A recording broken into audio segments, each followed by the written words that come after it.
আসসালামু আলাইকুম, সবাই ভালো আছেন? সালামু আলাইকুম স্যার। ওয়ালাইকুম আসসালাম, সবাই ভালো আছেন? আলহামদুলিল্লাহ, ভালো আছেন স্যার? আছি আলহামদুলিল্লাহ, ভালো। সালাম আলাইকুম স্যার, ভালো আছেন? জি, আমি আসসালামু সুস্থ আলাইকুম আছি স্যার। আলহামদুলিল্লাহ। আপনার শরীরের অবস্থা কেমন স্যার, ভালো আছেন? শরীর জ্বর কমছে এখন, পিঠের ব্যথা 95% ঠিক হয়েছে। এখন মনে করো যে 4 দিন তো গ্যাপ দিছি না, কাজের চাপে সোজা হয়ে যেতেছে আর কি। এর ভিতরে নতুন একটা কাজ আসছে। কাজের চাপে স্যার জ্বর গেছে গা। হ্যাঁ, ওই অনেকটাই বলতে পারেন, কাজের জ্বর টর খোঁজ খবর নেওয়ার টাইম নেই এখন, এরকম হয়েছে আর কি। জ্বর পালাইছে। না না, একটা হয়েছে কি, একজনে আসছে এরকম, হ্যাঁ, ওই যে তার কাজ কালকের মধ্যে করে দেওয়া লাগবে, বুঝেন নাই? পার্টিরা তো এরকমই হয় যে কাজ জমায় নিয়ে আসে না, 2-3 বছরের কাজ, কালকের মধ্যে তার কাজ করে দিতে হবে। এই মনে করি ঠেলার চড়ে সোজা গেছি এই সিয়া।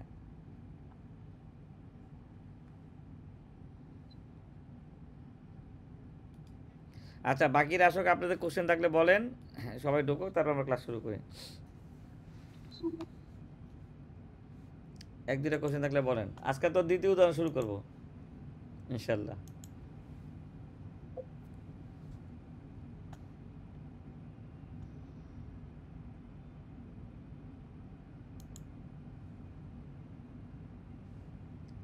বলছে, আপনাকে শুনতে পাচ্ছেন? বলছি, কারো কোশ্চেন থাকলে বলেন।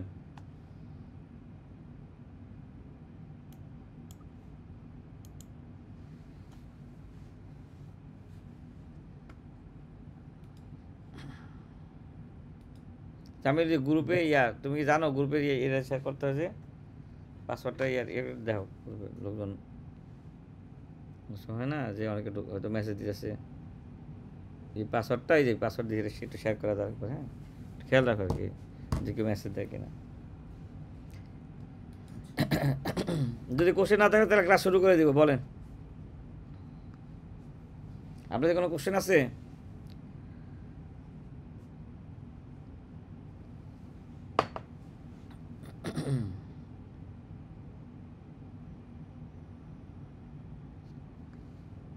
জি, স্ক্রিন রেকর্ডিং চালু করা হয়েছে। আচ্ছা দেখ, যেহেতু আপনারা কোশ্চেন করবেন না, ক্লাসে চলে যায়।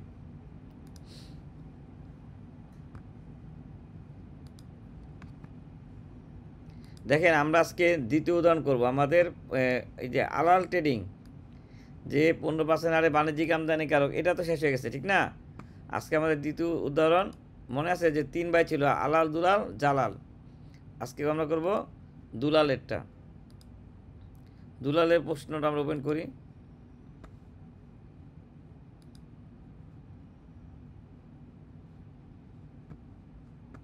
ভাই একজন বলেন, স্ক্রিন কি দেখা যাচ্ছে কিনা আর সাউন্ড ক্লিয়ার কিনা? জি স্যার, শোনা যাচ্ছে স্যার, আচ্ছা দেখেন, ক্লিয়ার ভাবে স্যার। ধন্যবাদ। দেখেন, আমরা প্রথম উদাহরণ করছিলাম 15% হারে একজন বাণিজ্যিক আমদানিকারক, সে বিদেশ থেকে ইম্পোর্ট করতে পারে, স্থানীয়ভাবে কিনতে পারে, কিনে বেচার সময় কী করে, সে 15% হারে সেলস ব্যাট দেয়, আর কেনার ব্যাটটা সে কী করে, রেয়াত নেয়। এটা আমরা আলোচনা করছিলাম। আজকে আমরা আলোচনা করব, যদি আপনি রেয়াত না নিয়ে 7.5% ট্রেডিং ব্যাট দেন তাহলে কী হইতে পারে। তাহলে আমাদের একটা উদাহরণ ছিল যে এক লোকের 3 ছেলে, আলাল, দুলাল, জালাল, মনে আছে ভাই? তাহলে এটা কি দুলাল। তাহলে এই আলাল জাহানে দুলালও কি সেম প্রোডাক্টই আছে, একই রকম বিল অফ এন্ট্রি, মনে করেন নাম্বারটা মানে একটু আলাদা।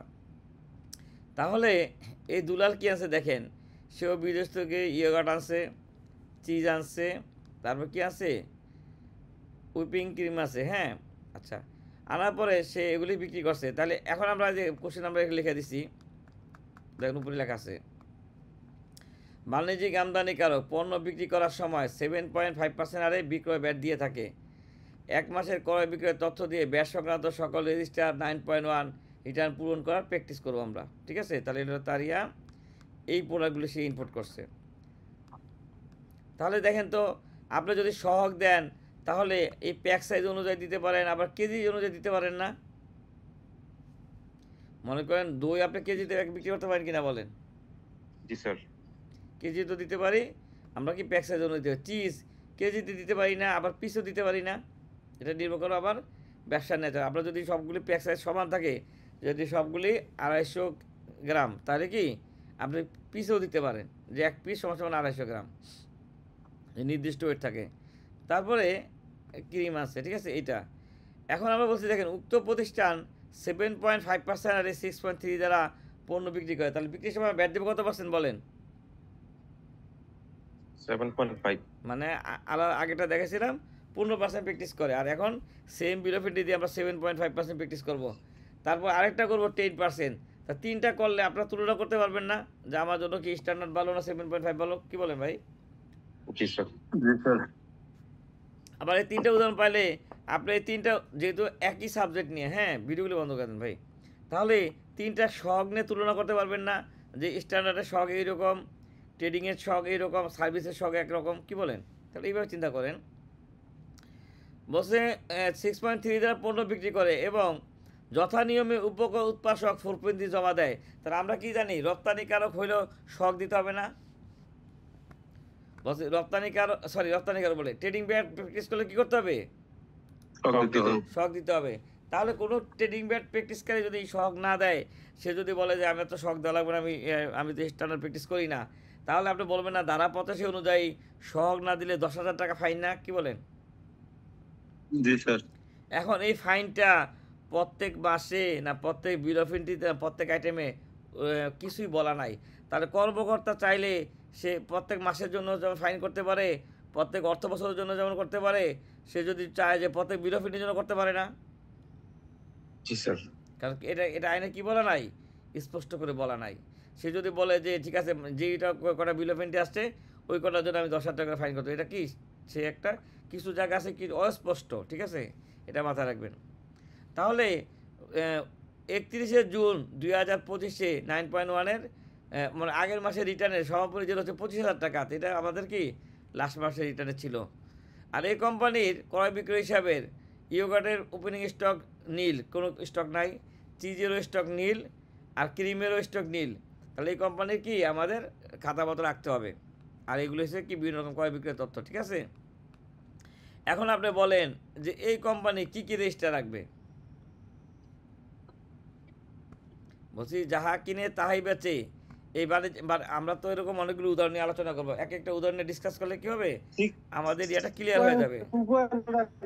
জি স্যার 6.3, 6.2.1। আচ্ছা হ্যাঁ বাইরে বলতেছে দেখেন 6.2.1 রাখবে। স্ক্রিনে দেখা যাচ্ছে? জি স্যার দেখা যাচ্ছে। তাহলে আপনি যাহা কিনেন তাহাই বেচেন। আমি ভিডিওগুলি আপনি বন্ধ করে দেন, হ্যাঁ তাহলে তার সুবিধা হয়। দেখেন যাহা কিনেন তাহাই বেচেন, তাহলে আমি যে রেজিস্টারটা দেখাচ্ছি আপনারা এই 6.2.1 রাখবেন না? জি স্যার। জি ট্রেডিং বিজনেস। তাহলে আমরা এই 6.2.1 রাখবো। হ্যাঁ এখন কেউ যদি বলে যে ভাই আমি তো ট্রেনিং ব্যাট প্র্যাকটিস করি, আমি 6.1 আর 2 রাখতে পারবো কিনা, তাহলে আপনি কি উত্তর দিবেন? রাখতে তো পারবো অবশ্যই। না না আপনি বোঝেন 6.1 এ সে রিসিভ দেখাইলো, আর বিক্রিটা কোত্থেকে দেখাবে বলেন, বাদ দিবে কোত্থেকে? 6.2। তাহলে 6.1 আপনি রিসিভ দেখাইলেন, এই 6.1 এর প্রোডাক্ট 6.2 তে ট্রান্সফার করবেন কিভাবে বলেন? সুযোগ নাই। তাহলে জটিলতা হইল না? 6.1 একবার রিসিভ দেখাবেন, 6.2 থেকে আবার 6.1 এ ট্রান্সফার করবেন, তাহলে কাজ জটিল হবে কিনা বলেন? জি স্যার। ঠিক আছে স্যার 6.1 এ তো দেখানো কোনো ওয়াই নেই।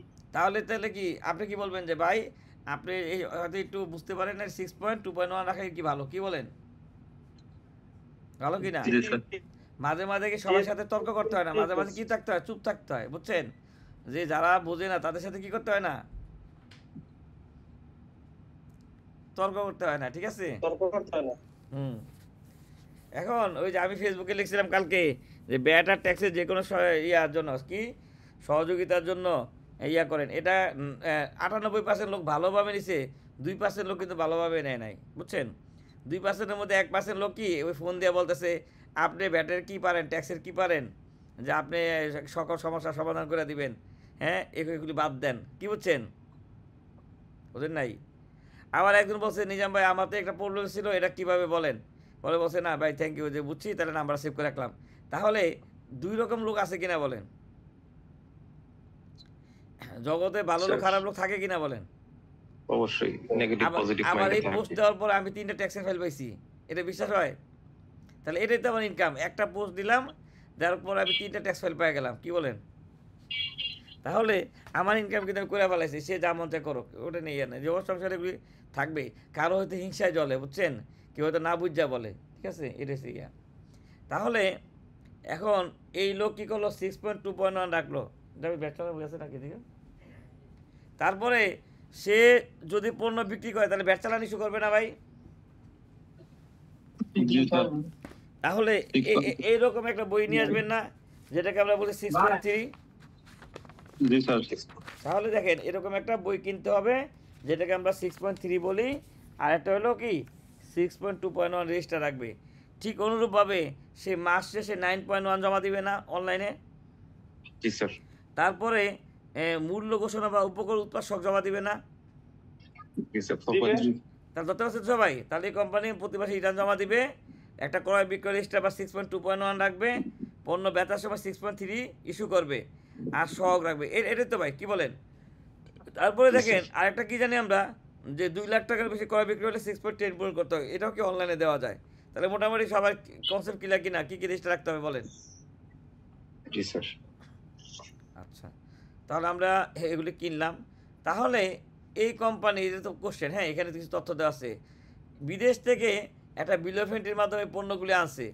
দেখেন একটা বিল অফ এন্ট্রির মাধ্যমে এই পণ্যগুলি আনছে।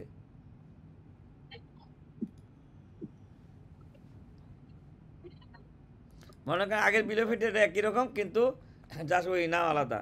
তাহলে এই কোম্পানির নাম কি? দুলাল ট্রেডিং।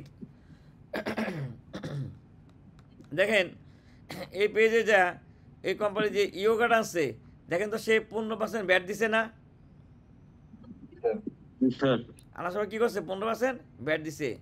আর এটি দিছে কত পার্সেন্ট বলে? 7.5% এটি দিছে না বর্তমান রেটে? জি জি স্যার। এখন এই ভদ্রলোক কী করছো, সে সিদ্ধান্ত নিল আমি কি করব, মানে 7.5% সেলস ব্যাট দিব, রেয়াত নিব না। খেয়াল করেন, কি নিব না? তাহলে এটি কি সে সমন্বয় করতে পারবে যে এটি যে দিয়ে আসছে 7.5? না স্যার। একবার বসে করতে পারবে না। আপনার কি ওনার সাথে একমত? জি। সবাই একমত এটি সমন্বয় করা যাবে না। এখন এটি সমন্বয় করতে পারলে আমাকে কয় টাকা উপহার দিবেন বলেন? স্যার উনি যদি 15% সেল করে তাহলে এটি সমন্বয় করতে পারবে। হ্যাঁ, আর 15% না করলে পারবে না স্যার। দেখছেন আমার 28 কোটি টাকা এই কারণে আমি পাই না, বুঝলেন নাই? এখন আমি যদি দেখাইতে পারি এটি সমন্বয় করা যাবে, তাহলে বলেন কনসালটেন্সি দিবেন নাকি? ভাই দুষ্টামি এটা ইয়ে নেয় না, কথাবার্তা না বললে অনলাইন ক্লাস তো ঘুমিয়ে গেছেন কিনা তো বুঝি না। না স্যার, আসি। শোনেন, সকাল থেকে ওই যে কাজ করতেছি তো, মানে কি করবো, রাগ করার টাইমও পাইতেছি না, বুঝলেন নাই? রাগ যে করবো, টেনশন যে করবো, টেনশন করার টাইমও পাইতেছি না, মানে এত প্রেশারে আছি, ঠিক আছে?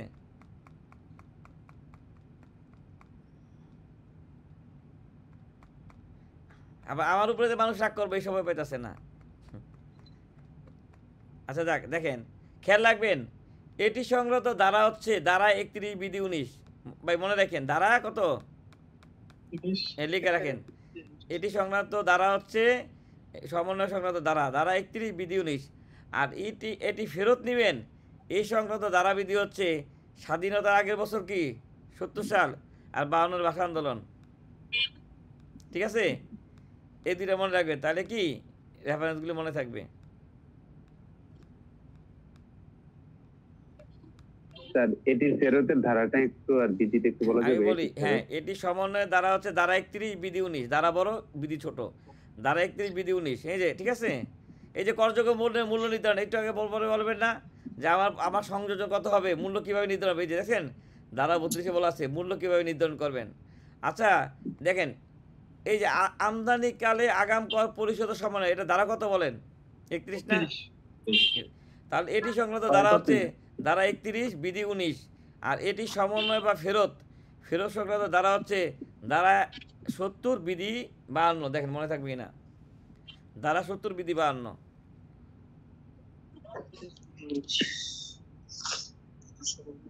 ঠিক আছে, তাহলে দেখেন এখানে প্রমাণ দেখাই কি বলছে। আমদানিকালে আগাম কর পরিশোধের সমন্বয় 1, প্রত্যেক নিবন্ধিত বা নিবন্ধনযোগ্য ব্যক্তি আমদানিকৃত পণ্যের সরবরাহের উপর পদেয় মূসক উপধারা 2 এর উল্লিখিত হারে আগাম কর পরিশোধ করিবে। তাহলে ওই যে আমাদের ধারা 15-তে বলা থাকে না যে এত আচ্ছা দেখেন এই 2 বলতে এই 2 কে বুঝাইছে না, দেখেন তো সব মাউসটা দেখেন, এই 2 বলতে কোন 2 কে বুঝাইছে?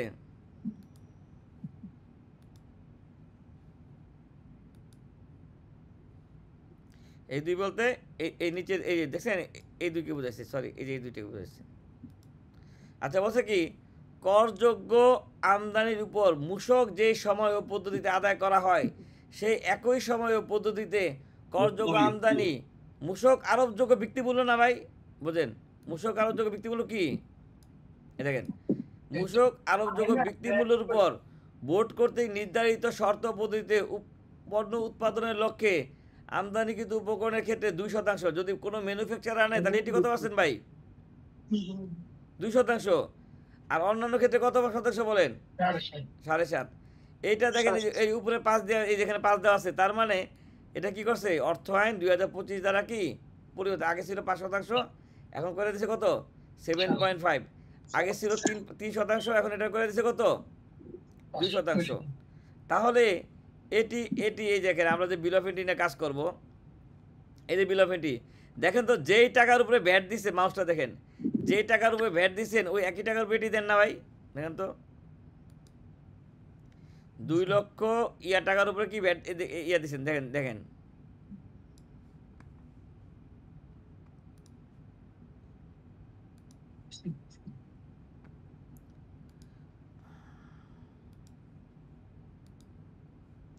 আমার এখানে হাইলাইটার হইতেছে নাহলে দেখেন আপনি দেখেন তো 2,03,000 টাকা করে ব্যাট দিচ্ছেন না, সরি 2,59,000 টাকা ব্যাট দিচ্ছেন, এই 2,59,000 টাকার উপরে এটি দিচ্ছেন না, দেখেন তো তাহলে এই ব্যাটের টাকা আর এটির বেস ভ্যালু সমান কিনা বলেন? জি স্যার। ব্যাটার এটির বেস ভ্যালু কি সমান? ব্যাট 15%, হ্যাঁ, তাহলে ব্যাট দিচ্ছেন 15% আর এটি দিচ্ছেন কত 7.5।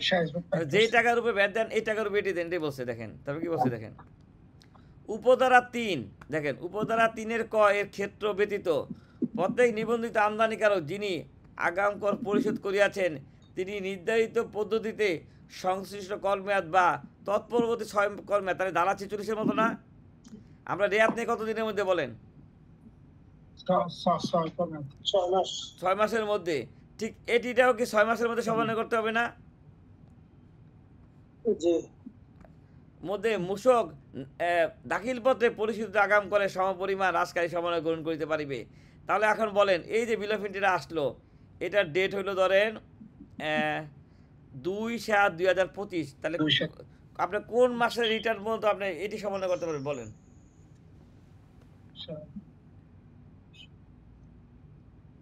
আপনি 7 নাম্বার মাস তো পাবেনই, কি বলেন ভাই? 7 নাম্বার মাস পাবে না bonus?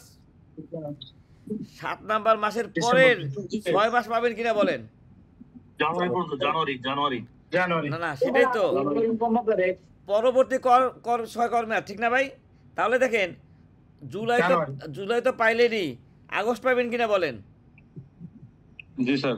August, September, October, November, December, January return February 15 তারিখে জমা দেন না? জি স্যার। তাহলে ওই 15 দিন পর্যন্ত কি নিতে পারবেন, ঠিক আছে? দেখেন ধরতে পারছেন কিনা?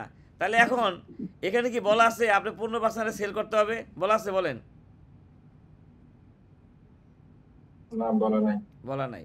তারপরে নতুন একটা জায়গায় অ্যাড হয়েছে দেখেন 3-এর ক, যে ক্ষেত্রে বাণিজ্যিক আমদানিকারক কর্তৃক আমদানি পর্যায়ে 7.5% আগাম কর পরিশোধ করিয়াছেন সেই ক্ষেত্রে স্থানীয় পর্যায়ে মূল্য সংযোজনের পরিমাণ 50% অধিক না হইলে আমদানি পরবর্তী প্রথম বিক্রয়ের ক্ষেত্রে নির্ধারিত পদ্ধতিতে চালান জারি সাপেক্ষে মূসক পরিশোধ করিতে হইবে না। এটা বুঝেন কিনা বলেন? আচ্ছা বুঝাইতেছি। দেখেন আমাদের এই বিল অফ এন্ট্রিতে খেয়াল করেন, এই বিল অফ এন্ট্রিতে আমরা ব্যাট দিছি কত পার্সেন্ট বলেন? 15%। ব্যাট দিছি কত পার্সেন্ট? 15%। আর এটি দিয়েছেন কত পার্সেন্ট? 7.5%। আপনাদের যদি সামনে ক্যালকুলেটর থাকে এই দুইটা যোগ করলে আপনি 22% দিচ্ছেন না ভাই? 22.5। জি স্যার। আচ্ছা, আপনারা আমি বলি আপনারা বোঝেন। প্রথম হলো আপনার ওই ওই একটা নতুন একটা ইয়ে আসছে, এটা এসআরও না, এটা সম্মত আদেশ। ওইখানে বলা আছে যে আপনি 1 লাখ টাকার প্রোডাক্ট আছেন, এই 1 লাখ টাকার প্রোডাক্ট আপনি যদি 50% এডিশন ধরে নেন, প্রথম সরবরাহ আপনি এনে কাউকে দিচ্ছেন, প্রথম সরবরাহের সময় 50% এডিশন যদি ধরেন, তাহলে ভাই 1.5 লাখ টাকার উপরে 15% ব্যাট কত আসে দেখেন তো? 22.5 না? তাহলে আপনি ওইখানে একটু লেখা দিতে হয়, ধারা 31 লেখা দিতে হয়। ওইখানে বলা আছে আপনি যদি এই লেখেন যা ধারা 31-এর ইয়া অনুযায়ী সরবরাহ, তাহলে আপনি বেতার সময় ব্যাট দেওয়া লাগবে না। বুঝতে পারছেন ভাই? তাহলে দেখেন, খেয়াল করেন, এটা আরেকটু ক্লিয়ার করবেন স্যার? মনে করেন এখানে আপনি এই যে 2,59,975 টাকা আপনার ক্রয় মূল্য কিনা বলেন? 2 লক্ষ, হ্যাঁ জি স্যার। আচ্ছা, জি স্যার, ক্রয় মূল্য। এটার 50% বের করেন। 2,59,975 ইন্টু 50%, তাহলে আপনি কি করলেন? 1,29,000 টাকা কি মূল্য বৃদ্ধি করলেন। তাহলে এই দুইটা যোগ করলে একটা ভ্যালু বের হয় কিনা বলেন? বুঝেন নাই? জি স্যার। 2,59,000 টাকার সাথে 50% যদি এডিশন করে তাহলে 3,89,000 টাকা হয় না? জি স্যার। তাহলে 3,89,000 টাকার উপরে যদি 15% ব্যাট দেন, তাহলে এই ব্যাট আর এটি মিলে কি হবে? ব্যালেন্সটা জিরো হয়ে যাবে। দেখেন ধরতে পারছেন কিনা? দুইটা মিলে ব্যালেন্স কি হবে? ওটা কি 7.5% এডিশনের উপর ব্যাট? না না, আপনি বুঝেন এখানে কি বলছে, খেয়াল করেন। আপনি তো বেস ভ্যালু ছিল কত? 2,59,000, এটার উপরে কি এডিশন করছে 50%। কি বলছে যে দেখেন কি বলছে, 3 ক, এই ক্ষেত্রে বাণিজ্যিক আমদানিকারক কর্তৃক আমদানি পর্যায়ে 7.5% আগাম কর পরিশোধ করা হইয়াছে, সেই ক্ষেত্রে স্থানীয় ব্যবসায়ী পর্যায়ে মূল্য সংযোজনের পরিমাণ 50%। তাহলে বলেন, আমি ছোট অ্যামাউন্ট দিয়ে বোঝাই, রাউন্ড ফিগার দিয়ে বোঝাই, 1 লাখ টাকা এটি দিচ্ছেন কত বলেন? বর্তমান হারে 1 লাখ টাকা এটি দিবেন কত? 7,500। 7,500। ব্যাট দিবেন কত ভাই? 15,000। তাহলে 1 লাখ টাকার 50% সংযোজন মানে কত বলেন? 1.5 লাখ টাকা। 1.5 লাখ টাকা। তাহলে 1.5 লাখ টাকার উপরে 15% ব্যাট দেন তো কত আসে? 22,500। তাহলে দেখেন তো 1 লাখে 7,500 এটি আর 15% ব্যাট 22,500 মিলা গেছে কিনা? জি স্যার। তাহলে এটাই বলছে যে আপনি কি করলেন, যে আমি এই ব্যাটটাও ফেরত নিব না, 15% ব্যাটও নিব না, আমি 7.5% এটিও নিব না। আপনি এই ক্রয় মূল্য, এই যে ক্রয় মূল্য 5,59,975-কে 50% এডিশন করে বিক্রি দেখায় দেন, তাহলে কি সরকার আপনাকে আর কিছু বলবে না, তেজারি দেওয়া লাগবে না। দেখেন ধরতে পারছেন কিনা? স্যার এই ক্ষেত্রে যদি মূল্য বৃদ্ধি 1.5 লাখ টাকার উপর 7.5% যদি ব্যাট চালানো শুরু করে তখন না, 1.5 লাখ টাকার উপরে 7.5% দিতে পারবে না তো। আপনার 1.5 লাখ টাকার উপরে 5.5% দিলে আপনার ব্যাটারিটি কি সমান হবে বলেন? সমান স্যার, হবে। আমার একটা প্রশ্ন।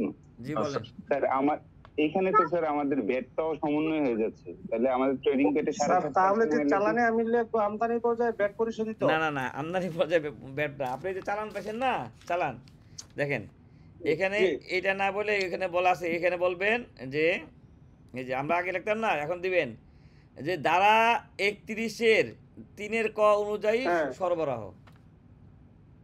ও তারা 31-এর ক অনুযায়ী এই যে আপনি কি বলছেন, যে যেই ক্ষেত্রে বাণিজ্যিক আমদানিকারক কর্তৃক আমদানি পর্যায়ে 7.5% আগাম কর পরিশোধ করা হইয়াছে, সেই ক্ষেত্রে স্থানীয় পর্যায়ে মূল্য সংযোগ করে পরিমাণ 50% অধিক না হইলে, মানে আপনি 50% এডিশন নাই, কিন্তু আপনি 50% এডিশন ধরে চূড়ান্ত কর ধরে আপনি ব্যাট দিবেনও না নিবেনও না।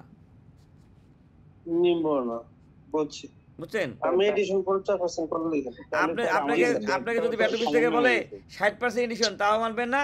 আপনি যদি বলেন 40%, তাও মানবেন না। আপনি বলছেন যা দিছি নতুন করে টাকা দেব না।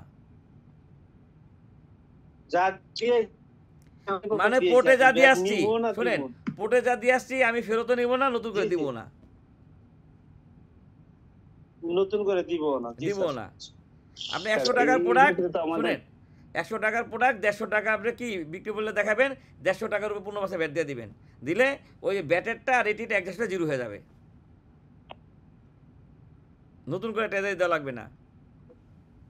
তাহলে তো স্যার এখান থেকে আমরা ব্যাট তো রেয়ার পাচ্ছি না ভাই এটা অনেকটা রেয়াতের মতোই, অনেকটা কি রেয়াতের মতো না, দুইটা ব্যালেন্সে জিরো হয়ে যাবে, আপনার ব্যালেন্সের টাকা থাকবে না। আপনি যদি 50, শুনেন বোঝেন, আপনি যদি 50% নিচে এডিশন করেন তাহলে টাকা থাকতে যাবে না। আপনারা যদি 40% এডিশন করেন 10% টাকা থাকবে কিনা বলেন? জি স্যার থাকবে। সরকার চাচ্ছে যে ব্যালেন্স যেন জিরো হয়ে যায়। আচ্ছা আমি দেই, আপনারা ইয়া বোঝেন, বাসায় যা স্টাডি করেন, ঠিক আছে? দেখেন তারপর কি বলছে, 4, যে ব্যক্তি আগাম কর পরিশোধ করিয়াছেন কিন্তু নিবন্ধিত নহেন, সরকারের অনেক প্রতিষ্ঠান আছে না অনিবন্ধিত, কি বলেন, আছে কি না? যেমন আমাদের কিছু আগে একটা ফোন দিছিল যে একটা ইউনিভার্সিটির জন্য বিদেশ থেকে কিছু কি উপহার সামগ্রী আসছে, বিভিন্ন রকম ইকুইপমেন্ট আসছে, আসে না অনেক সময় বিভিন্ন সংস্থা থেকে, আসতে পারে কিনা বলেন? অথবা সেনাবাহিনী নৌবাহিনীর জন্য কোনো ইকুইপমেন্ট আসতে পারে না, অথবা সিটি কর্পোরেশনের জন্য কোনো মেশিন আসতে পারে না, কিন্তু ওনারা কি সবার কি ব্যাটিং মতন আসছে বলেন? তাহলে কি বলছে, যে ব্যক্তি আগাম কর পরিশোধ করিয়াছেন কিন্তু নিবন্ধিত নহেন, তিনি নির্ধারিত পদ্ধতিতে আগাম কর ফেরত গ্রহণের নিমিত্তে কমিশনের নিকট কি করতে পারবে, আবেদন করতে পারবে। তার মানে আপনি যদি কোনো সরকারি বা এমন কোনো সংস্থায় থাকেন যে ব্যাট নিবন্ধিত না কিন্তু বিদেশ থেকে কিছু আসছে, সেই আনার সময় এটি দিয়ে আসছে, তাহলে আপনি নির্ধারিত পদ্ধতি কী করতে পারবেন, এটি ফেরত নেওয়ার জন্য আবেদন করতে পারবেন। দেখেন ধরতে পারছেন কিনা? আমরা যখন ফরম আলোচনা করছিলাম তখন একটা ছিল না 4.1 ছিল কিনা বলেন, এই যে অনিবন্ধিত ব্যক্তি কর্তৃক এটি ফেরতের আবেদন, ভাই মনে আছে? ভাই আপনারা কি রাগ করছেন নাকি কোনো কারণে? না স্যার মনে নেই, এই কারণে চুপ করে আছি। না শোনেন, আপনাদের ওই লাস্টের দিন ক্লাসটা হয়েছে কি যে আপনাদের দুইটা ট্যাক্স ফাইল পাইছি, বুঝছেন? এখন যদি লাগে একদিন দাওয়াত দিব, অফিসে আসছেন, ট্রেনিং শেষে খাওয়াই দেবো না, মনে কষ্ট নিয়েন না, ঠিক আছে? কারণ এগুলো তো হয় ক্লাস ভাড়াই দেবো না, এই সিয়া। আর মাঝে মাঝে শুনুন, একটা বছরে যদি 1 বছরের প্ল্যান করছি, আপনি বলেন, আপনার নিজের লাইফটা চিন্তা করেন তো, 1 বছর যদি আপনি প্রত্যেক সোমবার চান, আপনি রাখতে পারবেন? মাঝে মাঝে একটু সমস্যা হতে পারে না? জি স্যার। ঠিক আছে না? এক জায়গায় হঠাৎ করে আটকা পড়ে গেছেন, কি করবেন বলেন? এটা কোনো সমস্যা না, এটা তো না যেমন ঢাকা শহরের মতো শহরের সমস্যা না, হতে পারে। যেমন আমি বলি আমার লাইফেরটা বলি, আজকে সকাল 6টা বাজে অফিস থেকে বেরিয়েছি, আপনাদের বিশ্বাস হয়? সরি, অফিস থেকে বলে, আজকে সব উল্টাপাল্টা কথা বলতেছি, বাসার থেকে বেরোইছি, কি বুঝছেন? আজকে সকাল 6টা বাজে বাসা থেকে বেরোইছি, বুঝছেন? বেরোইছি, বিল টিল কালেকশন করছি, করতে করতে এরকম হয়েছে যে 3 জন আমাকে বিল দিবে এটাই ভুলে গেছি, ওনাদের নগদই নেই, কারণ আমি তো 4 দিন অফিস করি নাই, সব বিল জমে গেছে না। আবার কালকের ভিতরে যদি জোগাড় করতে না পাই তাহলে কি 4 দিন বন্ধ, তাহলে দেখা যাবে কি 2 মাসে বিল জমে গেছে, এই বিল কি মানে বকেয়া হয়ে যাওয়ার সুযোগ থাকে, বোঝেন নাই? যারা যারা কোম্পানি চালায় এরা বুঝবেন। তাহলে এই ধারা 31 বুঝছেন কিনা ভাই বলেন? এখন বিধি কোন জায়গায় থাকে বলেন, বিধি কোন জায়গায় থাকে? না আপনাদের এই ধারাটা দেখাই দিতেছি, এটা গুরুত্বপূর্ণ ধারা তো। বিধি কোন জায়গায় থাকে বলেন? আইনে থাকে না বিধিতে থাকে? বিধিতে থাকে।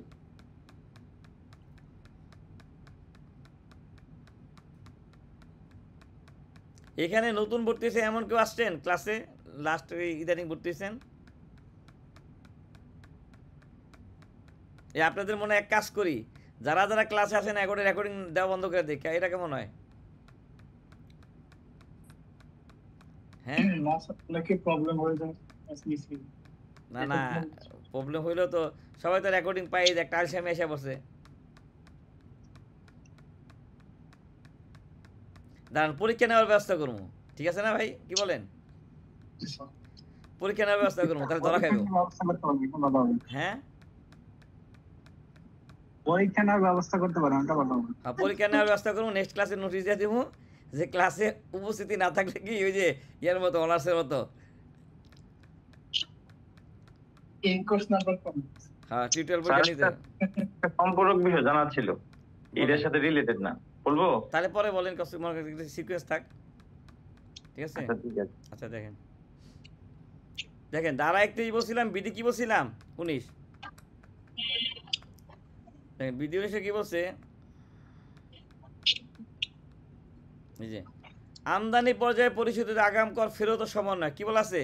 তাহলে আমি যে বলছিলাম যে ভ্যাটের কিছু জিনিস আইনে পাবেন, কিছু জিনিস বিধিমালায় পাবেন, তাহলে দুইটা পাশাপাশি থেকে পড়তে হবে না ভাই? বলেন দুইটা পাশাপাশি থেকে পড়তে হবে কিনা?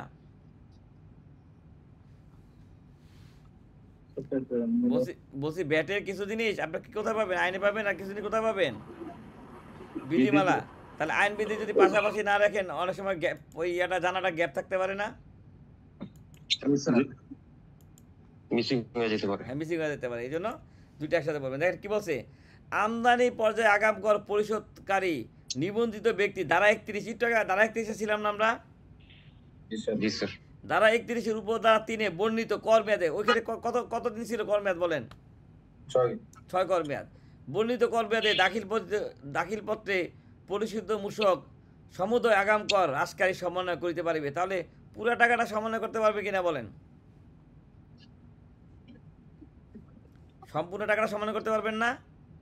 জি স্যার। আচ্ছা 2 উপবিধি 1 উদ্দেশ্য পূরণকল্পে নিবন্ধিত ব্যক্তি সংশ্লিষ্ট কর মেয়াদে সমুদয় পদেয় কর হইতে পরিশোধিত সমুদয় আগাম কর বিয়োগ করিয়া হ্রাসকারী সমন্বয় সাধন করিবেন। ঠিক আছে? তাই দেখেন এই এক কিন্তু আলাদা, কিন্তু খেয়াল করেন এখানে কিন্তু দুইটা। 3 আমদানি পর্যায়ে আগাম কর পরিশোধকারী ব্যক্তি নিম্নবর্ণিত শর্ত পদ্ধতিতে পরিশোধিত সংগত আগাম কর ফেরত প্রদানের নিমিত্তে কমিশনের নিকট আবেদন করিতে পারিবেন। যদি এরকম হয় যে আপনার কি হয়েছে, পণ্যটা বেচার সময় অব্যতিপ্রাপ্ত কিন্তু কেমিক্যাল আনার সময় আপনি এটি দিয়ে আসছেন, তাহলে আপনি বলেন ফেরতের জন্য আবেদন করতে পারেন কিনা? জি স্যার। অথবা আপনি র মেটেরিয়াল আনার সময় এটি দিয়ে আসছেন কিন্তু আপনি কি করছেন, অন্য অব্যতিপ্রাপ্ত পণ্য উৎপাদন করছেন, প্রথম তো ছেলে পণ্য উৎপাদন করছেন, তাহলে আপনিও কি মানে ব্যাক পাওয়ার জন্য আবেদন করতে পারেন। অথবা এরকম আছে, স্যার আবেদন করলে কি ক্যাশ পাবো নাকি এটা সমন্বয় অন্যভাবে করবে? আচ্ছা বলতেছি, দেখেন উত্তর দিতেছি।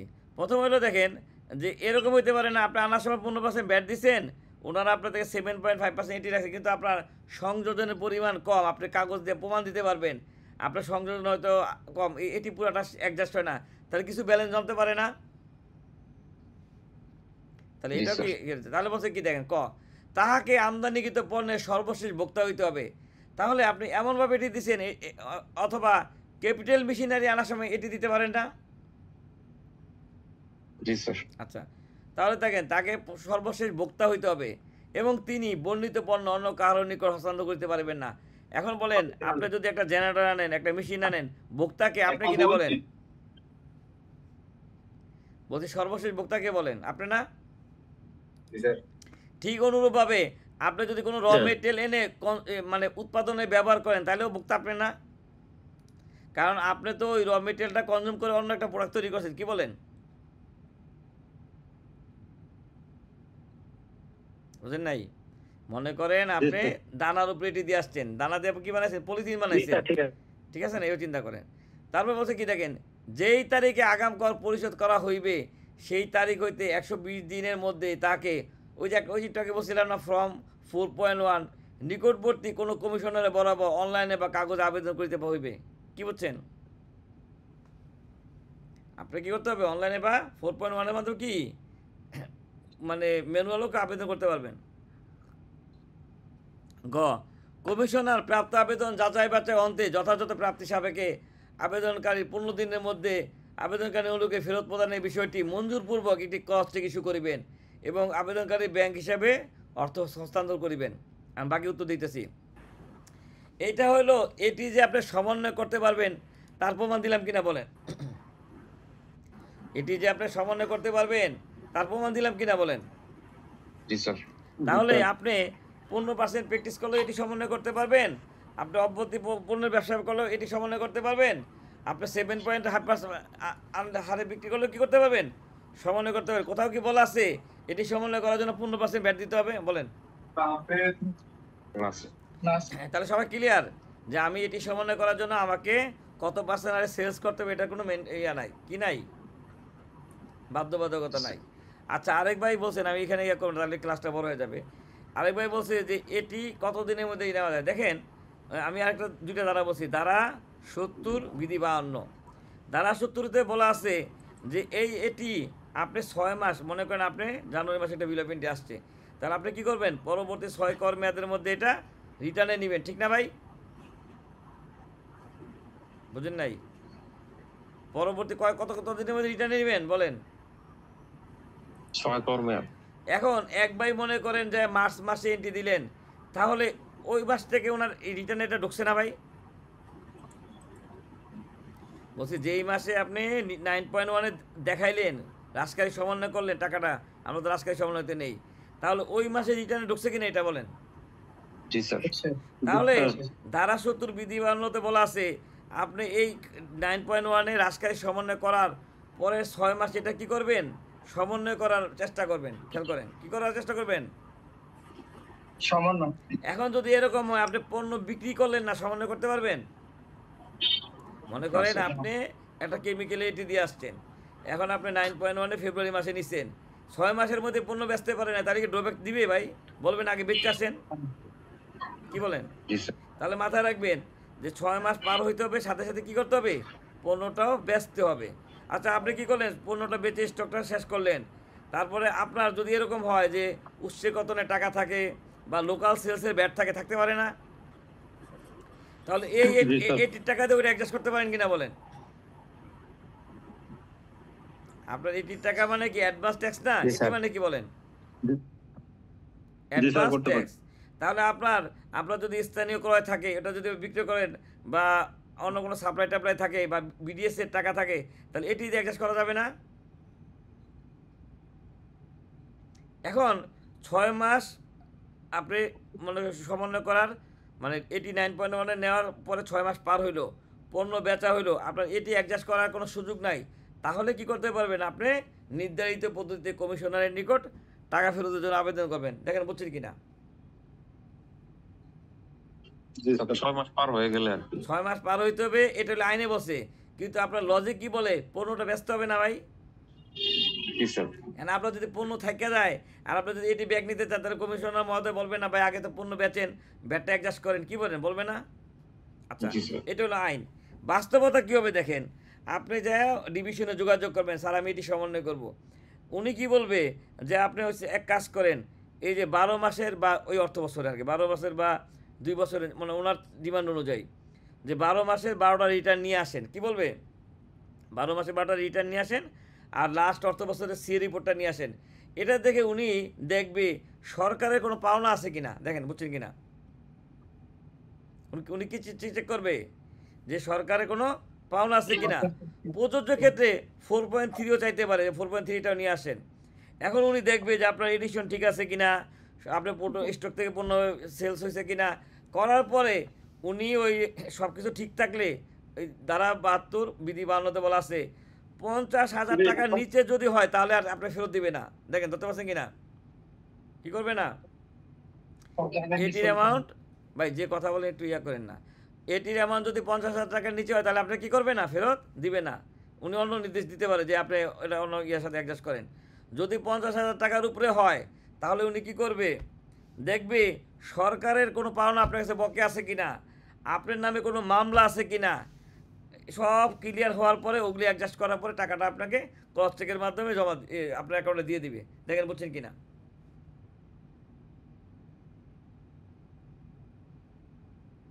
50,000 টাকার নিচে হলে দিতে মানে 50,000 টাকা নিচে হলে দিবে না, বলতে পারে যে কমিশনার মহোদয় যে ঠিক আছে আপনি কি করেন স্টুডেন্টের সাথে অ্যাডজাস্ট করে, বলতে পারে না? আপনি বিডিএস এর সাথে অ্যাডজাস্ট করে কি ব্যাংকতে দেওয়া আছে? জি এটিতে দেওয়া আছে এটা কোন ও আমি চাইছিলাম যাবো না, আপনার নেওয়া হইবে নি আমারে, ঠিক আছে নেন যাই, অসুবিধা নাই। দেখেন খেয়াল করেন কি বলছিলাম, 52 ভাষা আন্দোলন, ঠিক না ভাই? এটি মনে রাখার সুবিধার্থে 52 সালে যান।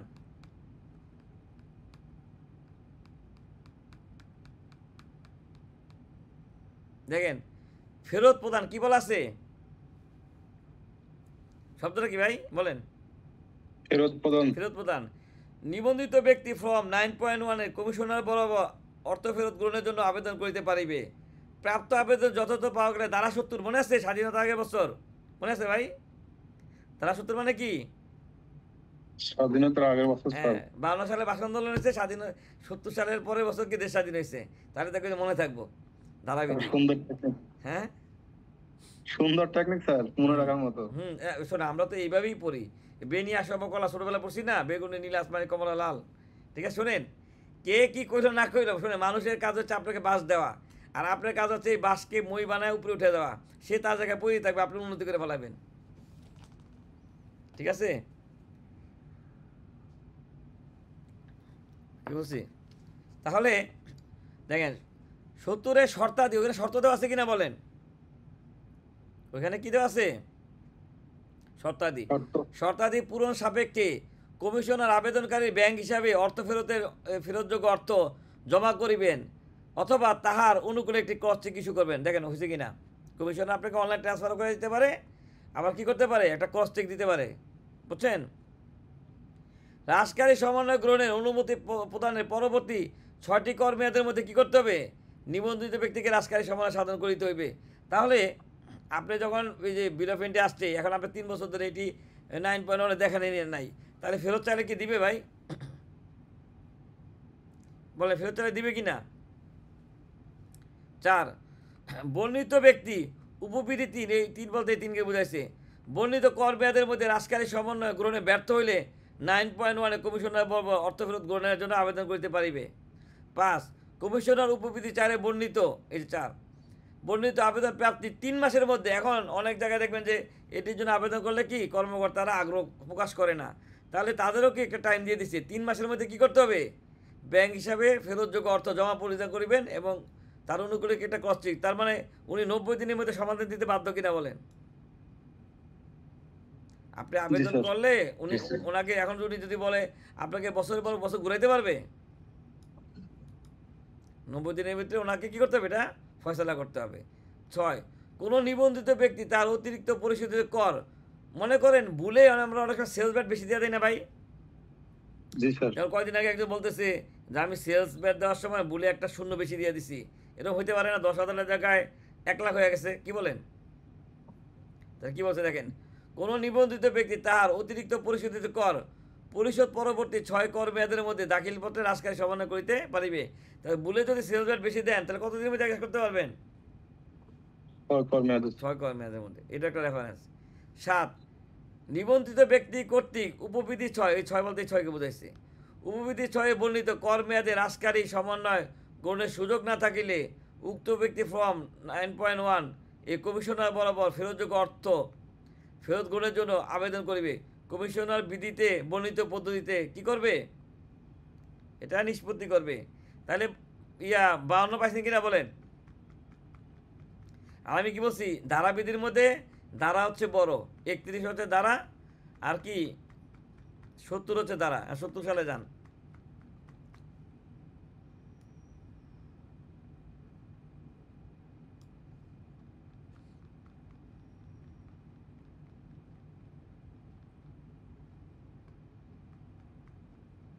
গ্রুপে দেখছিলা যে লোকজন ঢুকতে পারে এমন মেসেজ করে দিচ্ছে, দেখছিলা?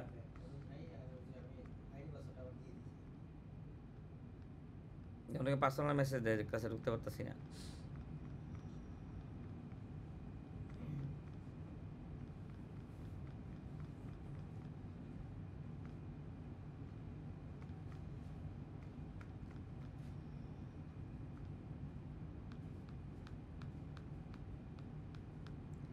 আচ্ছা তাই স্বাধীনতার আগের বছর যাই। হ্যাঁ,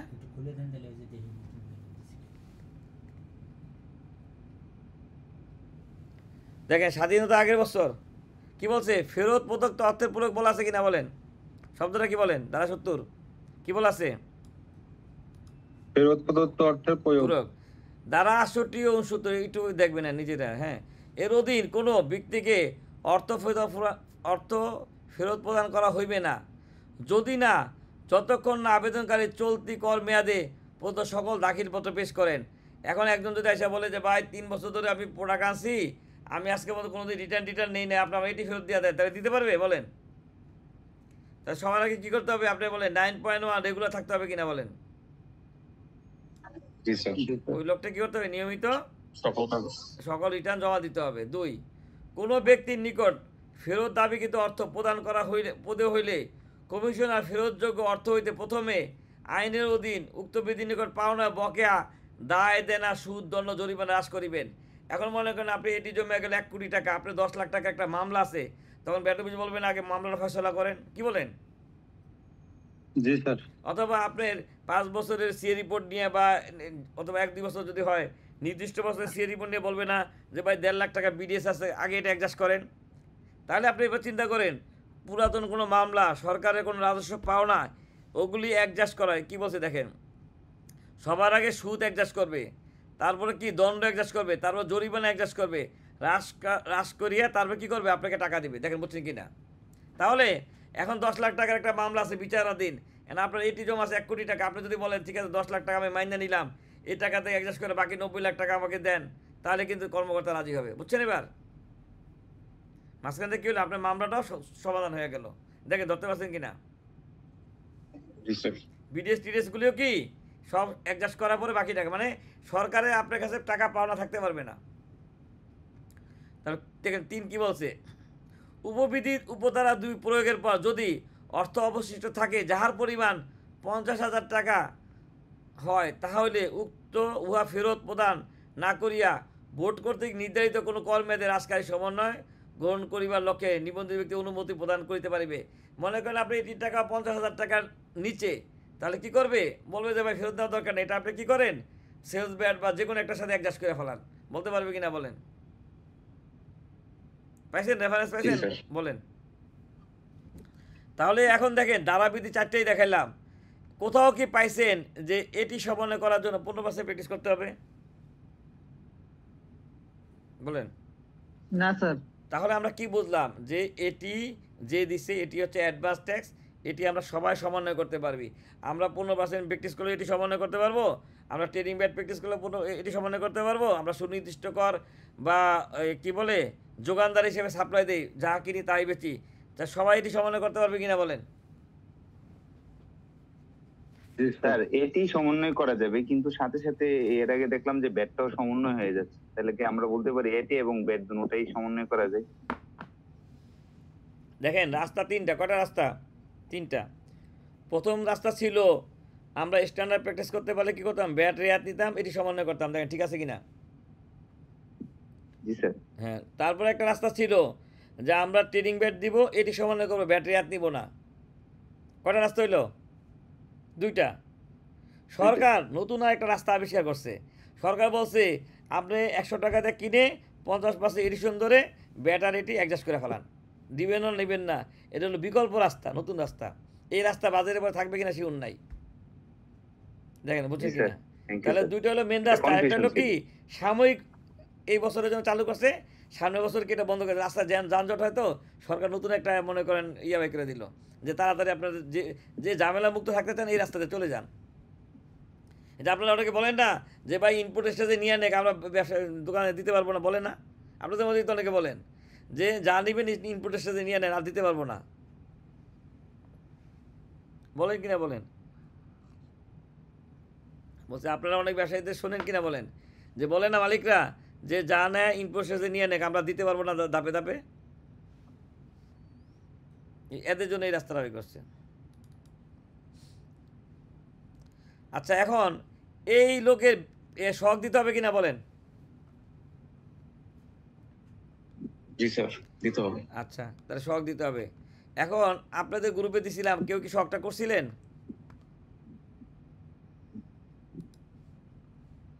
আচ্ছা দেখেন আমি এই যে শখটা রেডি করছি, হ্যাঁ আগে বিল অফ এন্ট্রিটা দেখাই।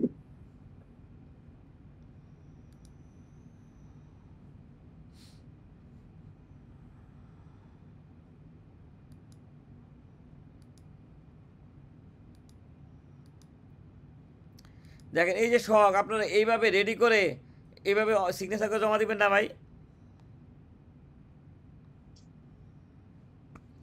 বলছি শখটা দেখেন, এই যে এইভাবে রেডি করবেন না আপনারা, কি বলেন?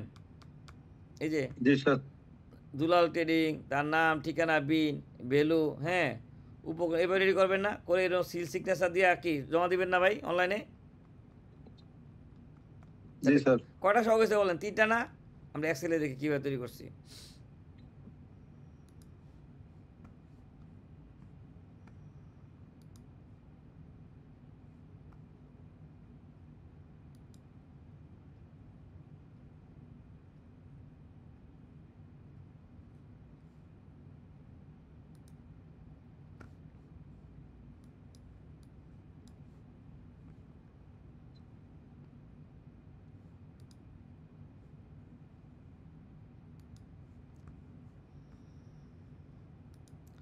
দেখেন প্রথম বিলোপেন্টে আমাদের প্রোডাক্ট কি বলেন? ইয়োগার্ট না? প্রথম ইয়া কি বলেন? প্রথম আইটেম ইয়োগার্ট। এখন দেখেন এটা কি আসছে? কেজিতে আসছে। নেট ওয়েট নেবেন না গ্রস ওয়েট নেবেন? Cross net weight. Net weight নেব।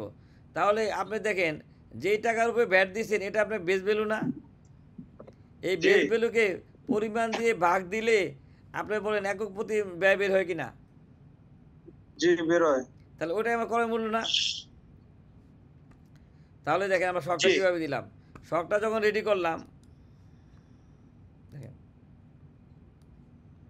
তাহলে কোম্পানির নাম দুলাল ট্রেডিং, তার ঠিকানা 80 কাকা, ঠিক আছে, ঢাকা 1000, তার বিন নাম্বার, এটা কাল্পনিক। তাহলে আপনি এসএস কোডটা কি ওই বিল অফ এন্ট্রি থেকে দিচ্ছেন না? দেখেন আপনার এই বিল অফ এন্ট্রিতে এসএস কোড আছে না ভাই? দেখেন এসএস কোড, দেখছেন এসএস কোড আছে। এসএস কোডটা আমরা বিল অফ এন্ট্রি থেকে দিলাম। তারপরে দেখেন এই জায়গায় আপনি দেখেন বেস ভ্যালুকে পরিমাণ দিয়ে যদি ভাগ দেন তাহলে বলেন প্রতি কেজি দাম পাইছেন কিনা? জি স্যার। তাহলে আমাদের ক্রয় মূল্য আমি দুটো ইচ্ছা করে রাখছি পাশাপাশি। 15% প্র্যাকটিস করলে কী হবে, 7.5% প্র্যাকটিস করলে কী হবে, ঠিক আছে, ইচ্ছা করে দিছি যাতে অনেকে বুঝতে পারে নতুন অবস্থা তো। তাহলে আমাদের প্রতি কেজি দাম বলে কত? 238 টাকা 95 পয়সা কিনা বলেন? দেখেন এই 238 টাকা 95। তাহলে আপনি যাহা আনেন তাহাই বেচেন না ভাই? জি। তাহলে আপনি কি লিখলেন? SS code yogurt. আপনি কীভাবে বেচবেন? কেজিতে, পার কেজিতে শখ দিব, তাহলে লিখতেছেন কেজি। তাহলে যাহা আনেন তাহাই বেচেন, তাহলে উপকরণ কি ইয়োগার্ট কিনা বলেন? জি স্যার। আচ্ছা তাহলে 1 কেজি, কত কেজি? 1 কেজি। 1 কেজি ভ্যালু আছে। এখন বলেন আমরা যদি ডিব্বাই না বিক্রি করে দেই, ওয়েস্টেজ দিলে আমার একক প্রতি ক্রয় মূল্য আরও বৃদ্ধি পাবে না? আপনি যদি এখানে দেন 1.10, তাহলে আরও 10% দাম বৃদ্ধি পাবে কিনা বলেন? জি স্যার। এখন আপনারা কি দিবেন না এইভাবেই রাখবেন? তো ওয়েস্টেজ তো হয় স্যার। না না, আপনি বোঝেন, আপনি প্র্যাকটিস করবেন। এখানে যদি আপনি 1.1 দিয়ে দেন তাহলে বলেন এখানে আর 10% মূল্য বৃদ্ধি পাবে, তাহলে বিক্রয় মূল্য বৃদ্ধি পেয়ে যাবে না? জি স্যার। তাহলে ব্যাট বেশি আসবে না? তাহলে আমরা কি কোম্পানিকে সেভ করতে আসছি, কি বলেন? আপনি বুঝালেন এটা তো উৎপাদনকারী প্রতিষ্ঠান না। আপনি বললেন যে আমার ইয়োগার্ট নষ্ট হয় না। নর্মালি কি হয় না? নষ্ট হয় না, ঠিক আছে। এটা অবস্থা বুঝি, আমি তো শিখাইলাম। এখন দেখেন এখানে পোর্ট চার্জ ইন্স্যুরেন্স কেন দেই নাই? কারণ আমরা কি রেয়াত নিব বলেন? না। তাহলে এটা হলো উপকরণ আর এটা হলো কি সংযোজন। এটা কি পাশেরটাই 10 আর 11 কি সংযোজন। তাহলে শুধু উপকরণের নাম লিখলাম, সংযোজন আপনারা আলাদা দুলাল পাশাপাশি রেখে দেখবেন, এটা আপনাদের দিয়ে দিব। হ্যাঁ তাহলে দেখেন এই যে ব্যাট অফিস থেকে বলছে না 34% এডিশন করতে, কত পার্সেন্ট বলেন? আচ্ছা এখন খেয়াল করেন আলাদা দুলালের কাহিনী মনে আছে? এই যে আলাল ইনপুট স্টেজে 15% ব্যাট দিয়ে আসছে, রেয়াত দিচ্ছে। দুলাল ভাই কি নিচে রেয়াত বলেন? রেয়াত দিচ্ছে কিনা? না না না। তাহলে এইখানে মূল্যটা আরো 15% বাড়ায় লেখা উচিত ছিল কিনা বলেন? ক্রয় মূল্য, হ্যাঁ বোঝেন, কিছু জিনিস ইশারা বোঝেন। এখন আপনি এখানে 15% বাড়ায় লেখলেন, তাহলে সংযোজন 34 থেকে 15% বাদ দিলে কত আসে বলেন? 34% থেকে 15% যদি বাদ দেন 19% না ভাই? তাহলে আপনি যদি 19% সংযোজন করে ব্যাট অফিস থেকে সাড়ে বারবার ইয়া করতে পারেন না ভাই, 34% করে নিয়ে আসেন, বলতে পারে কিনা বলেন? বলে অলরেডি। হ্যাঁ বলে। তাহলে এই জন্য আমরা চালাকি করছি কি, এটা যদিও ভুল অ্যাকাউন্টিংয়ে, এখন ভুলটাই সঠিক হয়েছে। এখানে আমরা কি ব্যাটটা যোগ করি না, আমরা না যোগ করে এই 34%-এর মধ্যে 15% ব্যাট আর 19% এডিশন, দেখেন বুঝছেন কিনা? জি স্যার। আপনি যে রেয়াত নিলেন না, তাহলে 34% হয়েছে কিনা বলেন? বুঝেন স্যার নাই? এটা একটু আরেকটু বুঝাই দিবেন একটু। আপনি বোঝেন, আপনি যদি মূল্যের সাথে 15% ভ্যাট যোগ করেন, উনি তো অনেকে দেখবেন কি মাথার মধ্যে কি কিডনি নাই, কি বোঝেন? বুঝেন নাই? সবার মাথায় কি কিডনি আছে বলেন? আছে। এখন উনি আপনাকে বারবার পেরেশানি করবে, ভাই 34% এডিশন করে নিয়ে আসছেন। তাহলে আপনি যদি এখানে 15% এডিশন করেন, আবার এখানে 34% এডিশন করেন, ব্যবসা থাকবে? না স্যার। তাহলে আমরা মাঝে মাঝে কি করছি, আমরা ওনার সাথে টেকনিক করি। 34% স্যার, স্যার 34% এডিশনটা আমরা কেন করব স্যার? কারণ আপনার 34% বা 35% এডিশন না করলে উনি ট্রেজারি পাবে না। বুঝেন নাই? এটা আইনের কোনো জায়গায় নাই। এখন শোনেন, ব্যাপারটা হইলো কি, অনেক কিছু প্রকাশে বলা যাবে না, এমনি লোকজন পছন্দ করে না, বুঝছেন? অনেক কিছু বলা যাবে না। এখন কথা হইলো, আমাদের দেশে ব্যাট কর্মকর্তারা কি বলে, ট্রেজারি কে বলে না ভাই, সেলস ব্যাট কি বলেন? সে কখনো বলে যে ভাই আপনার সেলস ব্যাট কত টাকা দেয়? সে বলে না ট্রেজারি কত টাকা দিচ্ছেন, কি বলেন? তাহলে অনেক কথা বলা যাবে না, ঠিক আছে? তাহলে দেখেন, আপনাদের মধ্যে তো ব্যাট কর্ম থাকতে পারে। তাহলে এইখানে আমরা যদি 34% দিই, আমরা কি জানি এখানে একটু মিস্টেক হয়েছে, অ্যাকাউন্টিং ছাত্র যারা, এখানে 15% বাড়ায় লেখা উচিত ছিল না, কি বলেন? জি স্যার। কিন্তু আমরা টেকনিক খাটাইছি যে উনি যেভাবে বলছে এইভাবে করছি, এটাই করার মূল্য। আর এই 34%-এর মধ্যে কি 15% ব্যাট আর 14% এডিশন কিনা বলেন, সরি 19% এডিশন কিনা বলেন? জি স্যার। তাহলে ইন্স্যুরেন্স পোর্ট চার্জ এগুলি সব এখানে ভাগ করে দিয়ে দিচ্ছেন। তাহলে দেখেন তো, এটা তাকে আলোচনা করছি ওই আলোকে, আগের মতো আগেরটার শুনে স্ট্যান্ডার্ডের বেতন আর এই বেতন তো একই হবে, হবে না? জি। তাহলে আপনার আলালাটা ওপেন করে দেখবেন যে এইটা হলো ক্রয় মূল্য, এটা হলো কি সংযোজন। তাহলে এই 238.95 টাকা, 34% কত? 81.24 টাকা। তাহলে এই যে এইভাবে আমরা কি ভাগ করে দিই, সেটাতে আলোচনা করছি। তাহলে এটা যোগফলকে আমার কি পণ্যের দাম না? ভ্যালু আর সংযোজন, ঠিক আছে, দুইটা যোগফল কি পণ্যের দাম কিনা বলেন? হ্যাঁ। তাহলে দেখেন, আপনি যদি স্ট্যান্ডার্ড প্র্যাকটিস করেন, এই টাকার উপরে 15% ব্যাট দিবেন। আর যদি ট্রেডিং ব্যাট প্র্যাকটিস করেন, এই টাকার উপরে কি দিবেন? 7.5% দিবেন। তাহলে দেখেন, স্ট্যান্ডার্ড প্র্যাকটিস করলে আপনি ব্যাটও পাবেন, এটিও পাবেন, দুইটাই সমন্বয় করতে পারবেন। আর ট্রেডিং ব্যাট প্র্যাকটিস করলে কী পাবেন? শুধু এটি সমন্বয় করবেন। সব পণ্য বেচা দিলে দেখেন স্ট্যান্ডার্ডে আপনাকে 6,294 টাকা ব্যালেন্সে থাকবে, আর ট্রেডিং ব্যাটে আপনাকে 6,629 টাকা ট্রেজারি দিতে হবে। দেখেন বুঝছেন কিনা? এখন বুঝতে পারছেন? এখন ক্লিয়ার?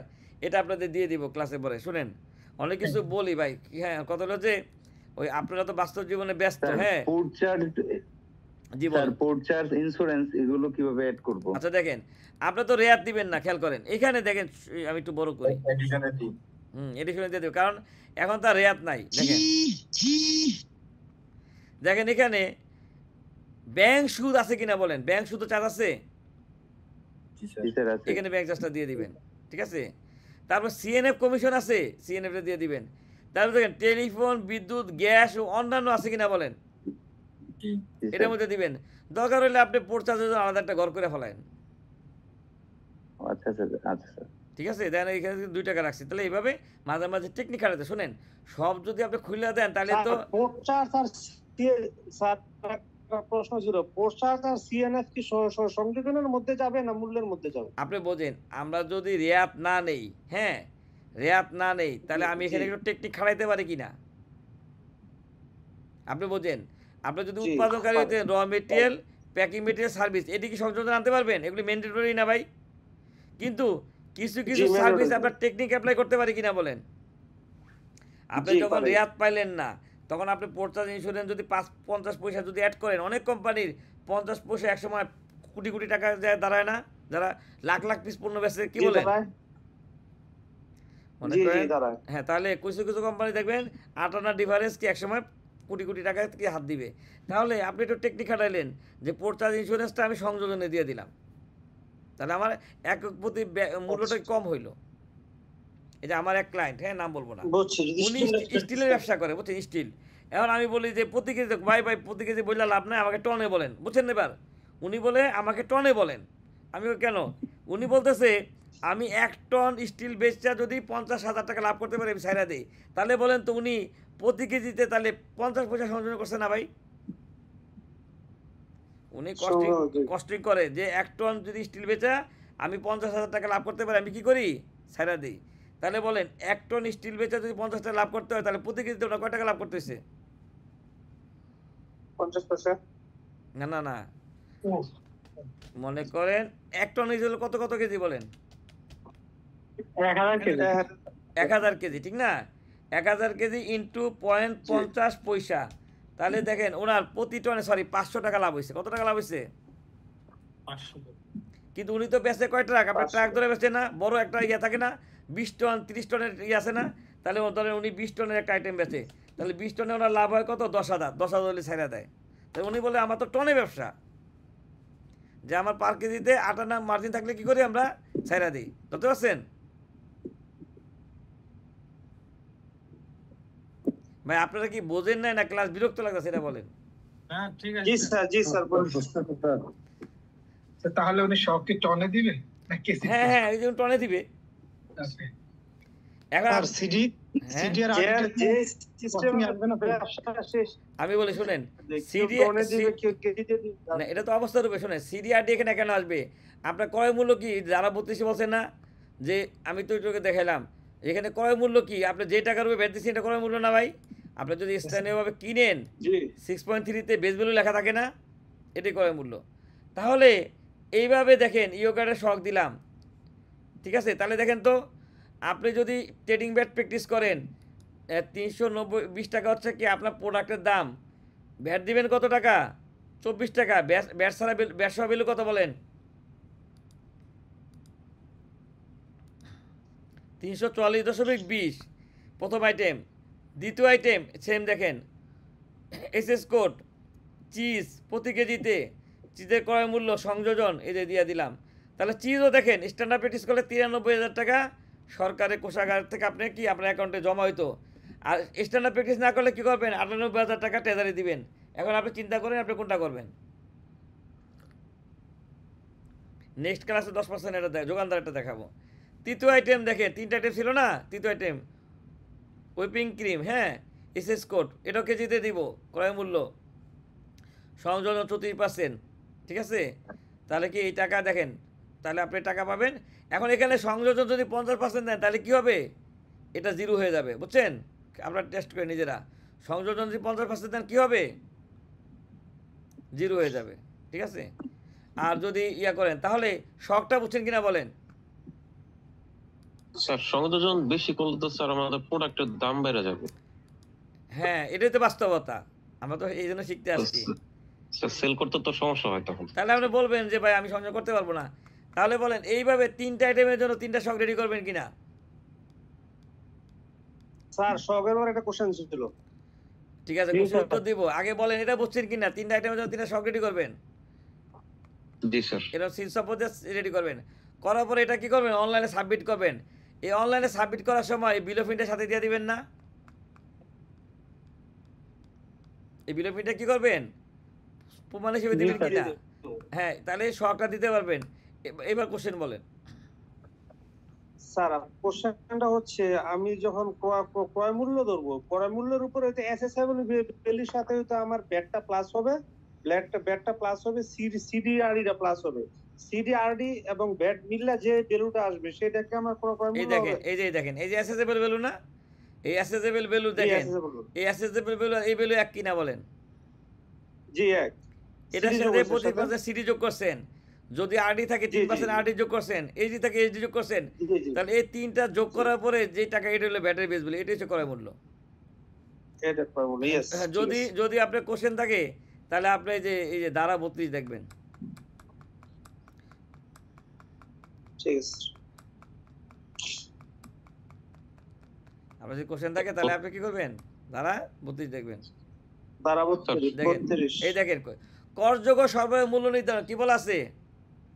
করযোগ্য সরবরাহের মূল্য নির্ধারণ, এই ধারার বিধানাবলী সাপেক্ষে কোনো করযোগ্য সরবরাহ, মনে করেন আপনি যদি কারোর থেকে কিনেন তাহলে কি তার জন্য সরবরাহ না? বুঝলেন? আবার আপনি যদি বিক্রি করেন তাহলে এটা সরবরাহ না?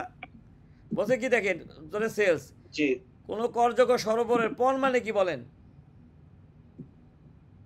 পণ মানে কি? পণ যে যে যে টাকাটা অ্যাকাউন্টে ঢুকছে, ঠিক না? ব্যাট মূল্য মূল্য জি মূল্য পণ হইতে উক্ত পণের কর বংলাংশ মানে ওই যে ব্যাটের হার যদি 15% হয় 115 ভাগের 15, ব্যাটের হার যদি 7.5% হয় তাহলে 107.5 এর 7.5 না ভাই কর বংলাংশ। জি জি সমপরিমাণ অর্থ বিয়োগ করিয়া, তাহলে আপনি যদি একজন বলে যে ভাই প্রোডাক্টের দাম 1 লাখ টাকা, এটার মধ্যেই ভ্যাট আছে, তাহলে 1 লাখ টাকাকে 115 দিয়ে ভাগ দিয়ে 15 দিয়ে গুণ দিলে ভ্যাট পাবেন না স্ট্যান্ডার্ড জি। প্র্যাকটিস করলে।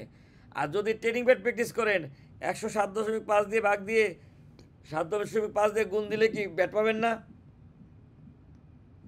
জি বাবা তাহলে পাইলে ওই টাকা থেকে ব্যাট বাদ দিলে বাকিটা কি সর্বনিম্ন মূল্য না? দেখেন তো কি বলছে, কর বংলাংশ সমপরিমাণ অর্থ বিয়োগ করিয়া যাহা পাওয়া যাবে তাই হলো সর্বনিম্ন মূল্য। তাহলে ধারা 32 বলা আছে কিনা ব্যাট ইনক্লুসিভ বলা আছে কিনা বলেন? স্যার সরবরাহ মূল্য বলতে আমাদের এটা ব্যাট ছাড়া মূল্যটা বুঝে। মনে করেন আমি আপনার কাছে একটা পণ্য বিক্রি করছি 1 লাখ টাকা, হ্যাঁ, তাহলে এখন আপনি বলতে পারেন না যে এই টাকার মধ্যে ব্যাট আছে? জি স্যার। জি এখন তো হ্যাঁ, তাহলে দুয়ে বলছে আমদানিকৃত সেবা সর্বকরযোগ্য পণ হইবে। যদি আপনার আমদানি করেন তাহলে মূল্য কিভাবে হবে দেখেন, সরবরাহ মূল্য বা সরবরাহকারী বা সেবা গ্রহীতার পরস্পর সম্পর্কিত হলে ন্যায্য বাজার মূল্য। এখন মনে করেন আপনাদের একটা গ্রুপের 2টা পার্ট থাকে না, অনেক সময় গ্রুপ অফ কোম্পানির একাধিক ইউনিট থাকে কিনা বলেন? জি থাকে যে এক বিন দিয়ে এনে আরেক বিনের কাছে বিক্রি করেন, তাহলে এখন আপনি যদি বলেন যে আমি এনে এডিশন না করে বিক্রি করে দিছি, তাহলে ব্যাট অফিস মানবে বলেন? না না না তাহলে ব্যাট অফিস বলবে না যে ঠিক আছে এই দানাটা আপনি যদি কোনো ইম্পোর্টার থেকে নিতেন যেই মূল্য ওই মূল্যে ব্যস্ত হবে, বলতে পারে কিনা বলেন? বলতে পারেন তাহলে দেখছেন কি বলছে, আমদানিকৃত যদি এরকম কোনো সেবা সরবরাহ করেন, ঠিক আছে, তাহলে বলছে সরবরাহ মূল্য হবে কি বাজারে যেই প্রচলিত। এখন মনে করেন আপনার কোম্পানির একটা সফটওয়্যার আছে, ব্যাটের সফটওয়্যার, আপনার গ্রুপের আছে, আপনি আপনার কোম্পানিকে 10,000 টাকা দিয়ে দিলেন আর আমাদের থেকে 1 লাখ করে নিলেন, তাহলে ব্যাট অথরিটি বলবে কি না যে ওনাদের যদি 1 লাখ করে দেন আপনার 1 লাখ করে দিতে হবে? কি বলেন? জি বলতে পারেন অনেক কোম্পানি আছে না, অনেক কোম্পানিতে আইটি ফার্ম আছে। এখন মনে করেন সে অন্য জায়গায় এই সেবাটা দেয় 2 লাখে, কিন্তু তার কোম্পানিকে দেয় 10,000, তাহলে ব্যাট অফিস প্রশ্ন করতে পারে কিনা বলেন? করতে পারে যে সবাইকে যেই মূল্য দেন আপনার কোম্পানিকেও কি করতে হবে ওই একই মূল্য দিতে হবে। সেই মূল্যে দিতে হবে হ্যাঁ, এটা হচ্ছে ন্যায্য বাজার মূল্য। দেখেন কি বলছে 3, কোনো নিবন্ধিত ব্যক্তি কর্তৃক তার সহযোগী নিকট সরবরাহকৃত করযোগ্য সরবরাহ মূল্য হইবে উক্ত সরবরাহের ন্যায্য বাজার মূল্য হইতে উহার কর বংলাংশ বিয়োজিত মূল্য। তাহলে ওই যে এখন বাজারে দেখবে এই সফটওয়্যার বা এই সার্ভিসটা দিতে কত টাকা লাগে, ওই সার্ভিস থেকে ব্যাট বাদ দিয়ে বাকিটা হচ্ছে কি তার বেস ভ্যালু না ভাই? বেস ভ্যালু ঠিক আছে, দেখছেন ব্যাটটা বাদ দিয়ে যে ভ্যালুটা দাম সেটা বেস হ্যাঁ, যদি উক্ত সরবরাহ পণবিহীন হয়, যদি এরকম হয় প্রথম তফসিলের পণ্য হইতে পারে না। পণবিহীন মানে কি বলেন? এখন আপনি যদি বলেন আমি আমার সফটওয়্যার কোম্পানিতে সফটওয়্যার নিয়ে টাকাই দিই না, হইতে পারে কিনা বলেন? আপনি বলতে পারেন না যে আমার কোম্পানি এক কোম্পানি আরেক কোম্পানিকে সার্ভিস দিচ্ছে, সিকিউরিটি সার্ভিস বা ইয়া সার্ভিস, এটা আমরা টাকাই নেই না, বলতে পারে কিনা বলেন? ব্যাট ফাঁকি দেওয়ার উদ্দেশ্যে। তাহলে কি বলছে তখন কি হবে দেখেন, উক্ত সরবরাহ পণবিহীন হয়, কি হয় যদি মূল্য পরিশোধ না করে, উহার পণ ন্যায্য বাজার মূল্য অপেক্ষা কম হয়। এখন মনে করেন আপনি একটা নামমাত্র টাকা দেন যেটা বাজারের থেকে অনেক কম, অন্যদের থেকে বেশি নেন, অথবা টাকাই নেন না, তখন কি হবে দেখেন, উক্ত সহযোগী এইরূপ সরবরাহের নিমিত্তে উদ্বুদ্ধ সমুদ্র উপকরণ কর রেয়াত গ্রহণ করার অধিকারী না হন। বুঝছেন? এবার বলছে কি, যদি পণবিহীন না হন, যদি কি হয় ন্যায্য বাজার মূল্যতে কম হয় এবং উক্ত সহযোগী এইরূপ কি সরবরাহ নিমিত্তে উদ্বুদ্ধ সমুদ্র উপকরণ কর রেয়াত গ্রহণের অধিকারী না হন, কি আপনি এটা রেয়াত দিতে পারবেন না। 4, অন্যবিধভাবে নির্ধারিত না থাকিলে পণবিহীন করযোগ্য সরবরাহের মূল্য হইবে উক্ত সরবরাহের ন্যায্য বাজার মূল্য হইতে উহার কর বংশে বিয়োজিত মূল্য। মনে করেন আপনি একটা রেট ধরলেন, এখন ব্যাট অফিস বলে না যে ভাই এই প্রোডাক্ট কারা কারা আনে তাদের একটু তথ্য দেন, আমরা বাজার মূল্য যাচাই করবো, বলে না? জি বলে না যে আপনি যে এটা 100 টাকা বেচেন বাজারে তো 200 টাকা বিক্রি হয়, তখন আপনি বলেন না দেখেন আমি হচ্ছে মেইন আমদানিকারক, আমার থেকে ডিলার নেয়, আমার থেকে রিটেলার নেয়, আমার থেকে হোলসেলার নেয়, তারপর বিক্রি করে, এভাবে বলেন না ভাই? ধরতে পারছেন? 5 দেখেন কি বলছে, পণ্য সরবরাহের ক্ষেত্রে নিবন্ধিত তালিকা ব্যক্তি কর্তৃক সংশ্লিষ্ট কর্মকর্তার নিকট নির্ধারিত পদ্ধতিতে ইনপুট আউটপুট অফিসে দাখিল করতে হবে। তাহলে এখানে আবার বলা আছে কি না যে রিটার্ন দিতে হবে? কি বলেন? এখন কি বলা আছে কার কার দিতে হবে? তাহলে এখন মোটামুটি এই ইয়াটা পাইছেন কিনা বলেন? 4.3 তে বুঝছেন। এখন আমরা বিল অফ এন্ট্রি আনলাম, 4.3 ইয়া করলাম, খাতা এন্ট্রি দিতে হবে না ভাই? বলছি রেজিস্টার খাতা এন্ট্রি দিতে হবে কিনা বলেন? জি স্যার। তাহলে আপনারা দেখেন বাজার থেকে এইভাবে রেজিস্টার খাতা কিনে নিয়ে আসলেন, দুলাল ট্রেডিং, ঠিক আছে? তারপরে আনার পরে আমাদের আইটেম কয়টা ছিল বলেন? তাহলে প্রথম আইটেমের জন্য দেখেন 1 নাম্বার ইয়োগার্ট 5 পেজ রাখলাম, দ্বিতীয় আইটেমের জন্য 15 থেকে 19, তৃতীয় আইটেমের জন্য 20 থেকে 24। দেখেন এটা বুঝছেন কিনা? ইন্ডেক্স তৈরি করলাম। জি স্যার। আচ্ছা দেখেন তারপরে দেখেন তারপরে যে আমরা রেজিস্টারে কী লিখলাম, সরি আলাদা দুলাল ট্রেডিং, তার ঠিকানা, তার কি বিন নাম্বার, তারপর কি পণ্য আছে, পণ্যের নাম না, তারপর কী দেওয়া আছে এসএস কোড। তারপরে দেখেন আমাদের এই যে ইয়া ছিল প্রথম কি ছিল, ওপেনিং স্টক কি ছিল, নীল।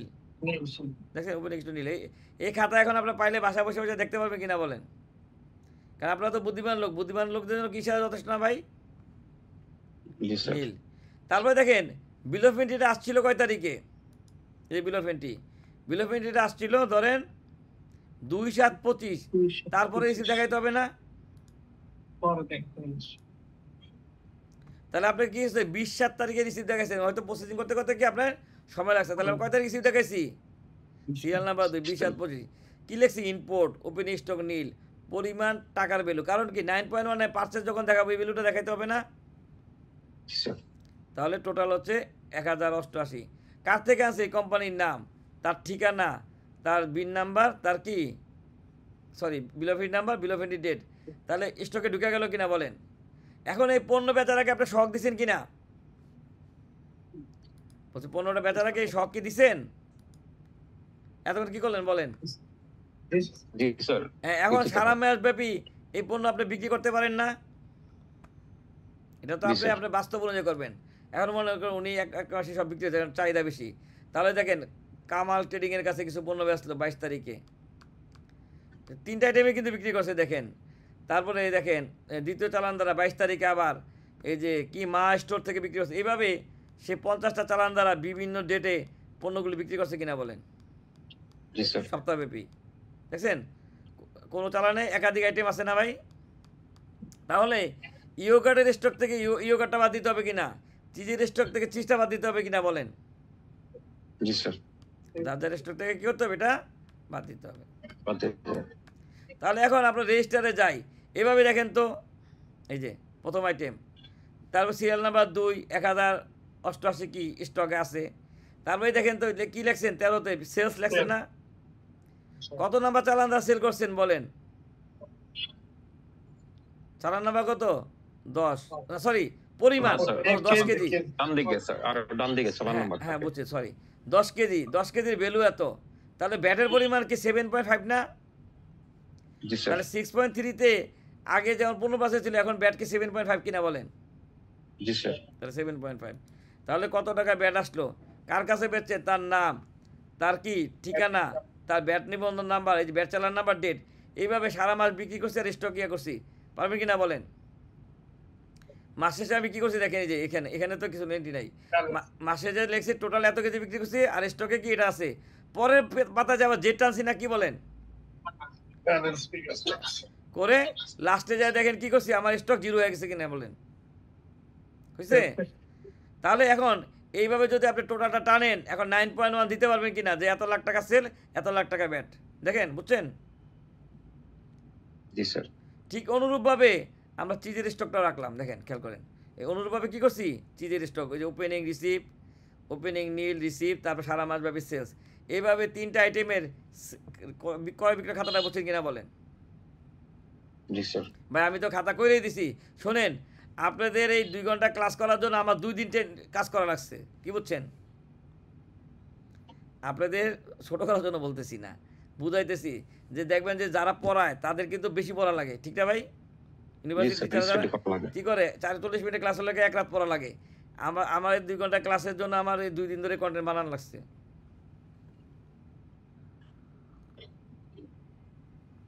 ঠিক আছে,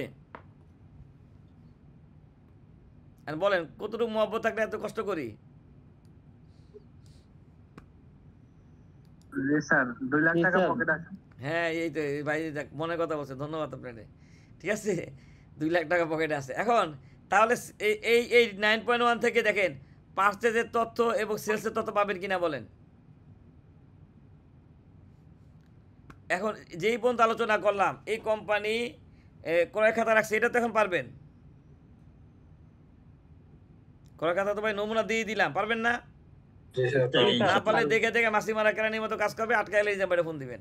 ঠিক আছে, এটা গেল একটা। তারপরে কি করবেন, সহগ জমা দিতে পারবেন না দেখে দেখে। তারপরে সহগ অনুযায়ী এই 6.3 ইস্যু করতে পারবেন না, করে খাতা থেকে বাদ দিবেন। দেখেন এই পর্যন্ত কারো কোশ্চেন আছে কিনা, এই পর্যন্ত কারো কোশ্চেন আছে কিনা বলেন।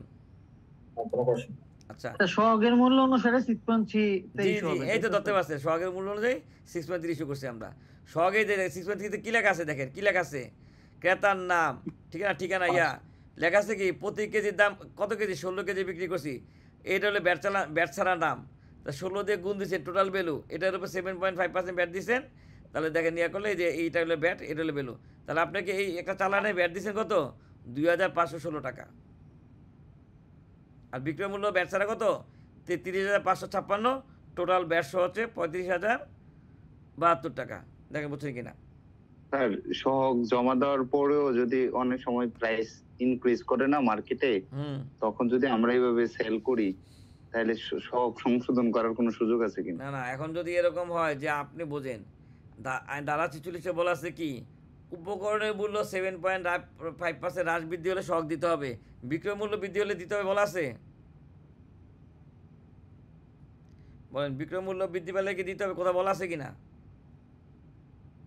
এখন আপনি ঠিক করলেন যে বিক্রয় মূল্য বৃদ্ধি পেয়েছে, আমি বেশি ব্যাট দিয়ে দেবো, সরকার না করবে বলেন ভাই?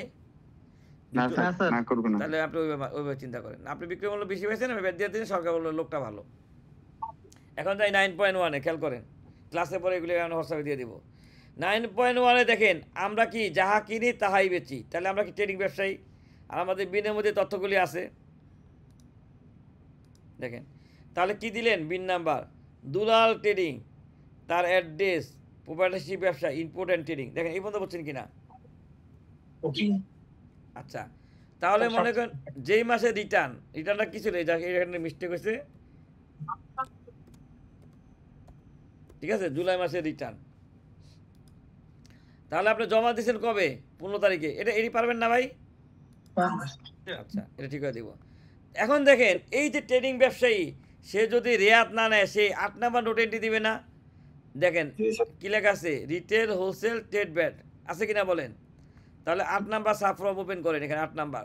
তাহলে দেখেন আপনি এখানে দিবেন না কমার্শিয়াল ডিসক্রিপশন, কি আপনার কি বাণিজ্যিক আমদানিকারক না, কি দিবেন, কমার্শিয়াল ইম্পোর্ট অ্যান্ড ট্রেড। 3টা আইটেমের জন্য 3টা সাবফর্ম পূরণ করলেন, লিখলেন গুডস, এসএস কোড দিলেন, ইয়োগার্ট, টোটাল ভ্যালু কত, ব্যাট আসলো কত। দেখেন তো এই যে ইয়াতে, এই খাতা থেকে যদি আমরা তথ্যটা আনি, দেখেন প্রথম এই যে ইয়াতে প্রথম আইটেমটা দেখেন ইয়োগার্ট, হ্যাঁ ইয়োগার্ট। আমরা যদি সেল করি, দেখেন টোটাল সেল হয়েছে কত বলেন, 3,48,366। ব্যাট দিচ্ছেন কত, 26,127। দেখেন 3,48,066 পাইছেন কিনা, 26,127 পাইছেন কিনা বলেন। দ্বিতীয় আইটেম দেখেন, দ্বিতীয় আইটেম ছিল কি, এই দেখেন চিজের টোটাল বিক্রয় কত, এভাবে যোগ করে টোটাল ভ্যালু হচ্ছে 5,89,984, আর ব্যাট হচ্ছে 3,89,948। দেখেন তো আছে কিনা, আছে। তৃতীয়টা দিলাম না। তাহলে এইভাবে 3টা আইটেম, আপনার যতগুলো আইটেম প্রত্যেকটার জন্য একটা সাবফর্ম পূরণ করতে পারবেন না। তাহলে আমি মোট বিক্রি করলাম কত 62,01,400 আর এটা হলো ভ্যাট। দেখেন তো আমার টপ শিটে টোটাল সেলস আর ভ্যাট হিসাব আছে কিনা, এটা তো সবাই বুঝছেন। আচ্ছা এখন তাহলে আমাদের এটা সেলস ভ্যাট। এখন আমি তো রেয়াত দিব না, তাহলে পারচেসটা কোথায় এন্ট্রি দিব বলেন? আমি তো রেয়াত দিব না, পারচেসটা কোথায় এন্ট্রি দিব? ইনপুট বিল অফ এন্ট্রিটা কোথায় এন্ট্রি দিব? 22 নাম্বার নোটে দিব না ভাই? আপনি যদি রেয়াত না নেন, আপনি ইনপুট কোথায় এন্ট্রি দিবেন? 22 নম্বর 22 নাম্বার নোটে। তাহলে 22 নাম্বার সাবফর্মে যান। এই দেখেন তো ওই ইয়ার মতো বিল অফ এন্ট্রি দেখে কি লেখছেন? গুডস লেখছেন না, এক্সেস কোড দিচ্ছেন, তারপরে যে বিল অফ এন্ট্রিতে ভ্যালু ছিল এই ভ্যালু অনুযায়ী লেখছেন ভ্যাট লেখছেন, কিন্তু আপনি তো ভ্যাটটা রেয়াত পাবেন বলেন? পাবেন না। এই জন্য এটা লিঙ্কে যাবে না, শুধু ভ্যালুটা যাবে। এই যে বিল অফ এন্ট্রিতে এখানে বলা আছে কিনা বলেন? আপনি যখন এসএস কোড বসাবেন, হ্যাঁ এই যে এসএস কোড, এই যে এই এসএস কোডটা যখন বসাবেন এখানে একটা আইটেম নাম্বার দেওয়া আছে কিনা বলেন? 1 হ্যাঁ 9.1 যে আপনি যখন বিল অফ এন্ট্রি নাম্বার দিবেন তখন এই ইয়ে আসবে, অনেকগুলো আইটেম আসবে, 3টা আইটেম আসবে এখানে। যখন 1 সিলেক্ট করবে তখন ওইভাবে একটা সাবফর্ম বের হয়ে যাবে। যখন আইটেম নাম্বার 2 সিলেক্ট করবে তখন একটা সাবফর্ম হবে, আইটেম নাম্বার 3 সিলেক্ট করবে তখন একটা সাবফর্ম হবে। তাহলে দেখেন এইভাবে আপনি 3টা সাবফর্ম পূরণ করলেন, তাহলে টোটাল ইনপুট পেয়ে গেলেন না? আসছে কিনা বলেন? ইনপুট আসছে কিনা? আসছে। হ্যাঁ আমরা কি জানি, এটিটা আমরা কি করি, সমন্বয় করি। 30 নাম্বার ঘরে আমাদের এটিটা চলে আসবে, দেখেন এটি টাকাটা মিল আছে কিনা। Advanced expect system. তাহলে এবার বলছেন তো আপনি এটি নেওয়ার জন্য কি করতে হবে না, আপনাকে 15% প্র্যাকটিস করতে হবে না। আপনি অ্যাসেসমেন্ট নোটিশে দেখেন এটির অ্যামাউন্ট কত, 3,47,100।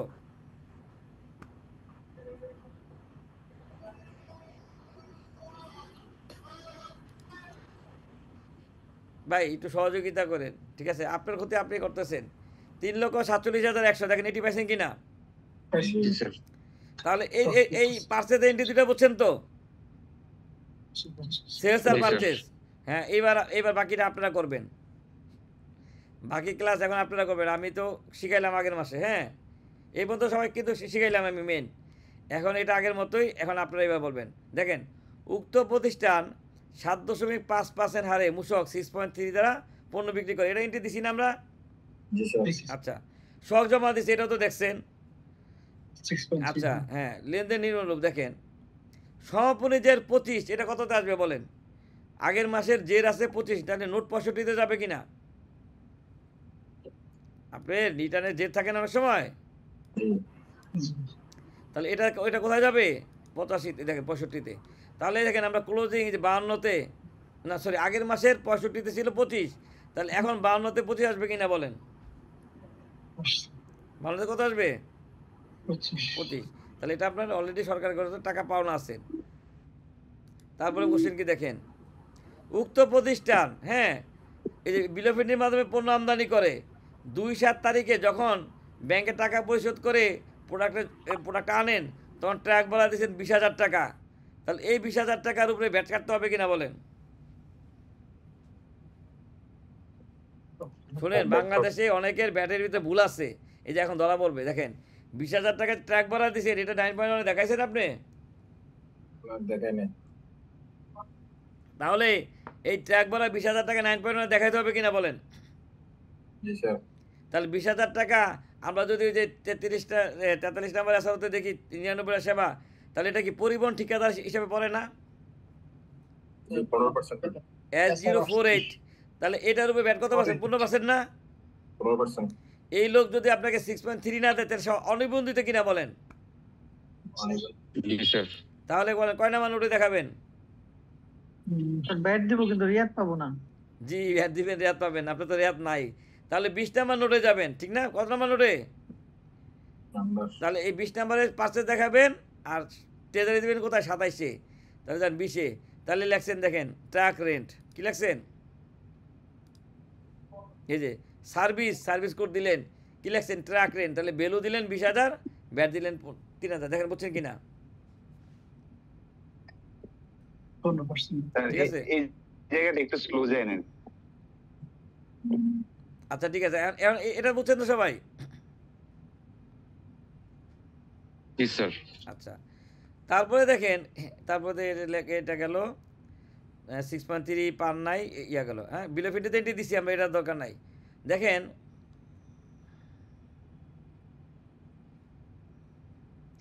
ইন্স্যুরেন্স দিয়ে আসছেন, পোর্ট চার্জ দিয়ে আসছেন, ব্যাংক চার্জ দিয়ে আসছেন, এগুলি কি রেয়াত পাবেন?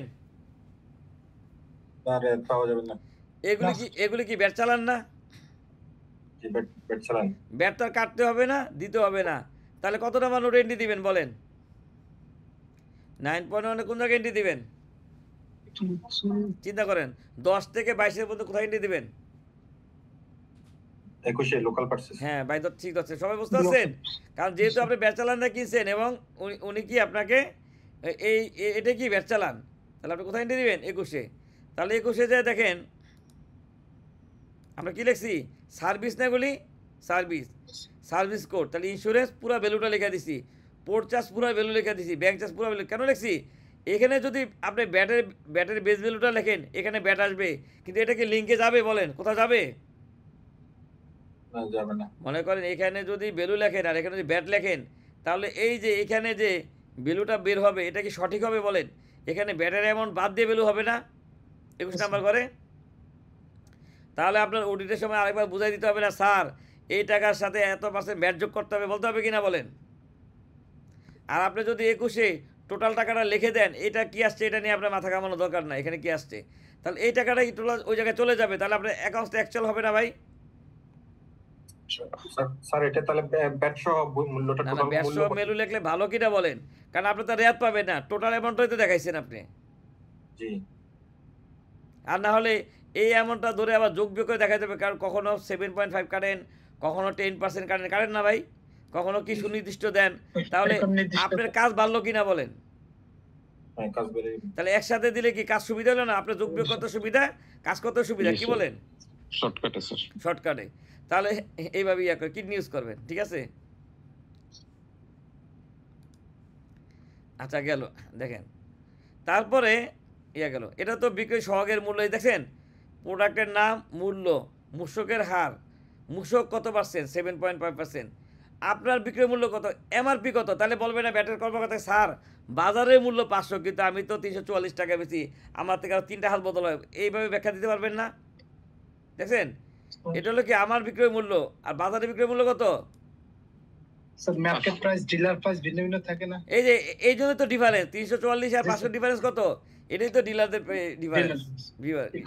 বা আমি ডিলার রেটে করতেছি। হ্যাঁ, আমি মানে পাইকারি রেট করতেছি। শুনেন, আমি একটা নতুন জিনিস চিন্তা করছি, আপনারা দেখেন অনেকদিন যাবত আমার ওই যে কন্টেন্ট নিয়ে আমার তো 3টা বইয়ের পাঠ আছে, আপনি জানেন যে ওই একটা বই বের করার প্ল্যান ছিল যেখানে ওই যে কোশ্চেন অ্যান্সার থাকবে, যে এইগুলি থাকবে, কিন্তু আপনি বলেন এত বড় রেজিস্টার বইয়ের ভিতরে কি ঢুকানো যায়?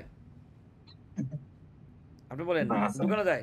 তাহলে এত বড় রেজিস্টার বইয়ের মধ্যে ঢুকানো যায় না, এটা হলো একটা প্রবলেম। ওই চালান এক সাইজ, খাতা এক সাইজ, ইয়ে এক সাইজ। এখন আমি একটা চিন্তা ভাবনা করছি এইভাবে, দেখেন মনে করেন আমরা ব্যাট টেস্ট পেপারের 4র্থ একটা খণ্ড আনলাম, এটার মধ্যে এরকম কোশ্চেনটা শুধু থাকবে, আর আমরা কি করলাম যে অ্যান্সার শিটটাকে মানে কিউআর কোড দিয়ে দিলাম। আপনারা কি করলেন, ওই প্রত্যেকটা যেমন আলাল ট্রেডিংয়ের জন্য 4টা, এটা স্ক্যান করবেন, অনলাইন থেকে পুরো ফোল্ডারটা ডাউনলোড করে ফেলাবেন। এই বুদ্ধি হলে কেমন হয়? হ্যাঁ, এটা হলে ভালো হয়েছে। মানে এটা যত 1 বছর পর্যন্ত মেয়াদ থাকবে, আপনি যে এই 30টা উদাহরণের বইটা কিনে নেবেন, হ্যাঁ ঠিক আছে, এই বইয়ের পোস্টের সাথে আমরা কি ওই কোডটা দিয়ে দিব, পোস্টও পড়বেন, আর ওই কন্টেন্টের জন্য আপনি ইয়া করবেন, আপনি এইভাবে ফোল্ডার রাখা পাবেন। তাহলে উত্তর আমাকে আলাদা দেওয়ার টেনশন নাই, আর সাথে সাথে দরকার হলে 2একটা ভিডিও দিয়ে দিলাম। এই বুদ্ধি কেমন হয় বলেন? ফ্রি ভিডিও ভাই, দুনিয়া যদি সব ভিডিও দেয়, তাহলে নিজাম ভাই 28 কোটি টাকা উদ্ধার হবে? 28 কোটির জন্য এটাই জিপি ওয়ে হবে না। না, আপনি বোঝেন, আপনারা যদি আমি এরকম করি, এরকম একটা প্ল্যান করলাম, শুনেন আপনার ইনকাম ইজ ডেভেলপমেন্ট, আপনি যদি অফিস থেকে একটা পেমেন্ট পান, আপনার কাজ করার উৎসাহ পাবেন কিনা বলেন? জি স্যার। ঠিক না, কি বলেন? এখন আপনাদের বেশ আয়োজন করছি যে 50 জন আমার 50,000 টাকা করে দিবে, আমার প্রজেক্ট দাঁড়ায় যাবে। আমি তো ক্লাস করার উৎসাহ ইদানিং পাই না, কারণ আপনারা দাঁড়ান না আমার পাশে, মনে কষ্ট পাইছি, কি বোঝেন? বুঝেন নাই? আমরা দাঁড়াবো, কয়েকদিন পর দাঁড়াবো, আমরা সক্ষম হই। না 3 ভাই আমাকে জাস্ট ওই দিন টাকা ধার দিছে, তাদের প্রতি আমি খুশি, পার্সোনালি এটা বলবো না, আমি তাদের প্রতি আমি কৃতজ্ঞ, কিন্তু এছাড়া তো আমার পাশে কেউ দাঁড়ান নাই। তাহলে আমি তো আপনার মনে মনে কষ্টে আছি যে আমি আপনার মনে করছি, আপনি মনে করেন না। জি আমরা টাকা পেয়েছি, পরবর্তী প্রজেক্টে দিব ইনশাআল্লাহ। বলতেছি আমরা খোঁড়ায় খোঁড়ায় হাঁটতেছি স্যার, আমরা আমি বলি তাহলে আপনি বলেন এইবার আপনি কি বলতে পারবেন আপনার ফিউচার আর লাগবে না? না না, টাকা তো আবার আজকেও লাগে, ঠিক আছে, ওই কথা বললাম আছে। শোনেন, আমাদের এক স্যার আছিল মনি স্যার, আমি বলি মনি স্যার প্রথম আলোর, ওই যে আমাদের এক শিক্ষক, না আমি বলি এক ওই শিক্ষামন্ত্রীকে বলছে এক স্কুল যে স্যার আমার এখানে একজন বিজ্ঞান শিক্ষক লাগে, 15,000 টাকা বেতন, 20,000 টাকা বেতন আপনার শিক্ষক দিয়ে দেন। উনি বলছে স্যার আপনার তো একজন, আমার কিন্তু 8,000, কি বুঝছেন? বুঝেন নাই? ওনার স্কুলের জন্য বিজ্ঞান শিক্ষক লাগে কয়জন বলেন? একজন। কিন্তু শিক্ষামন্ত্রীর কয়জন লাগবে? প্রতিটা স্কুলের জন্য একজন না? একজন লাগবে। এখন আমাদের দেশে সব কোম্পানি যদি ব্যাটের একজন কর্মকর্তা রাখে তাহলে 2,80,000 ব্যাট নিবন্ধন, 2,80,000 লোকের চাকরির ব্যবস্থা হয় কিনা বলেন? হবে। ব্যাপারটা তো এইভাবে। আপনারা বলি আপনারা খালি দেন, এটা দেন, ক্লাসের দেরি আছে, সমস্যা নাই, ক্লাস শেষ করব। তাহলে আমি বইয়ের উদ্যোগটা নিব। আমি যদি এই থিওরিতে বলি যে আমরা একটা খণ্ড করব, কোশ্চেন আনসার দিয়ে দিব, কিন্তু উত্তরমালাটা আমরা প্রিন্ট আকারে দিব না, উত্তরমালা কী করবো আমরা কিউআর কোড আকারে দিয়ে দিব। দেখেন আপনারা বইটা স্ক্যান করলে এটা পেয়ে যাবেন। এবং তাহলে আমি যদি 100-150 কোশ্চেন দেই, বইয়ের মধ্যে একটা লেখা থাকবে যে যদি কেউ এখানে এমন কোশ্চেন নাই আইডিয়া দিতে পারেন তাকে কি বই ফিরিয়ে দেওয়া হবে। তাহলে কি একসময় 200-300 উদাহরণ যদি দিয়ে দেয় তাহলে কি আপনার কি আর কন্টেন্ট লাগবে বলেন?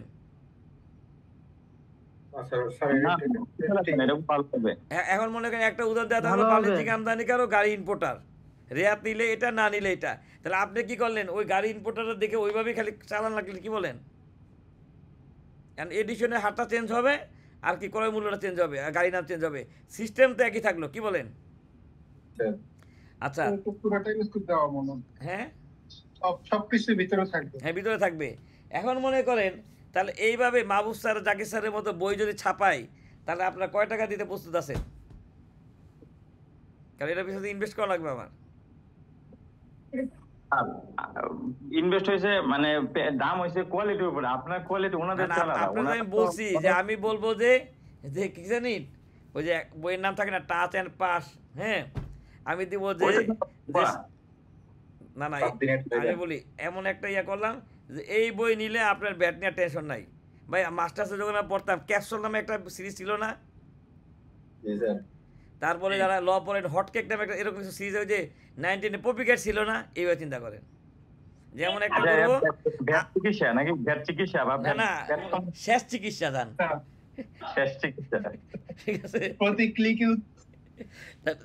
তারপর আমরা ট্রেনিংয়ের নাম দিয়ে দিলাম যে কি চিরবিদায় ব্যাট ট্রেনিং, ঠিক আছে, মানে ট্রেনিং করে আপনার বিদায় দিয়ে দিব, আর আশা লাগবো না। তাহলে তো ইন্নালিল্লাহ হয়ে যাবে। ওই ইন্নালিল্লাহ বলি নাই তো, যে আপনি শিক্ষা বলাইবেন।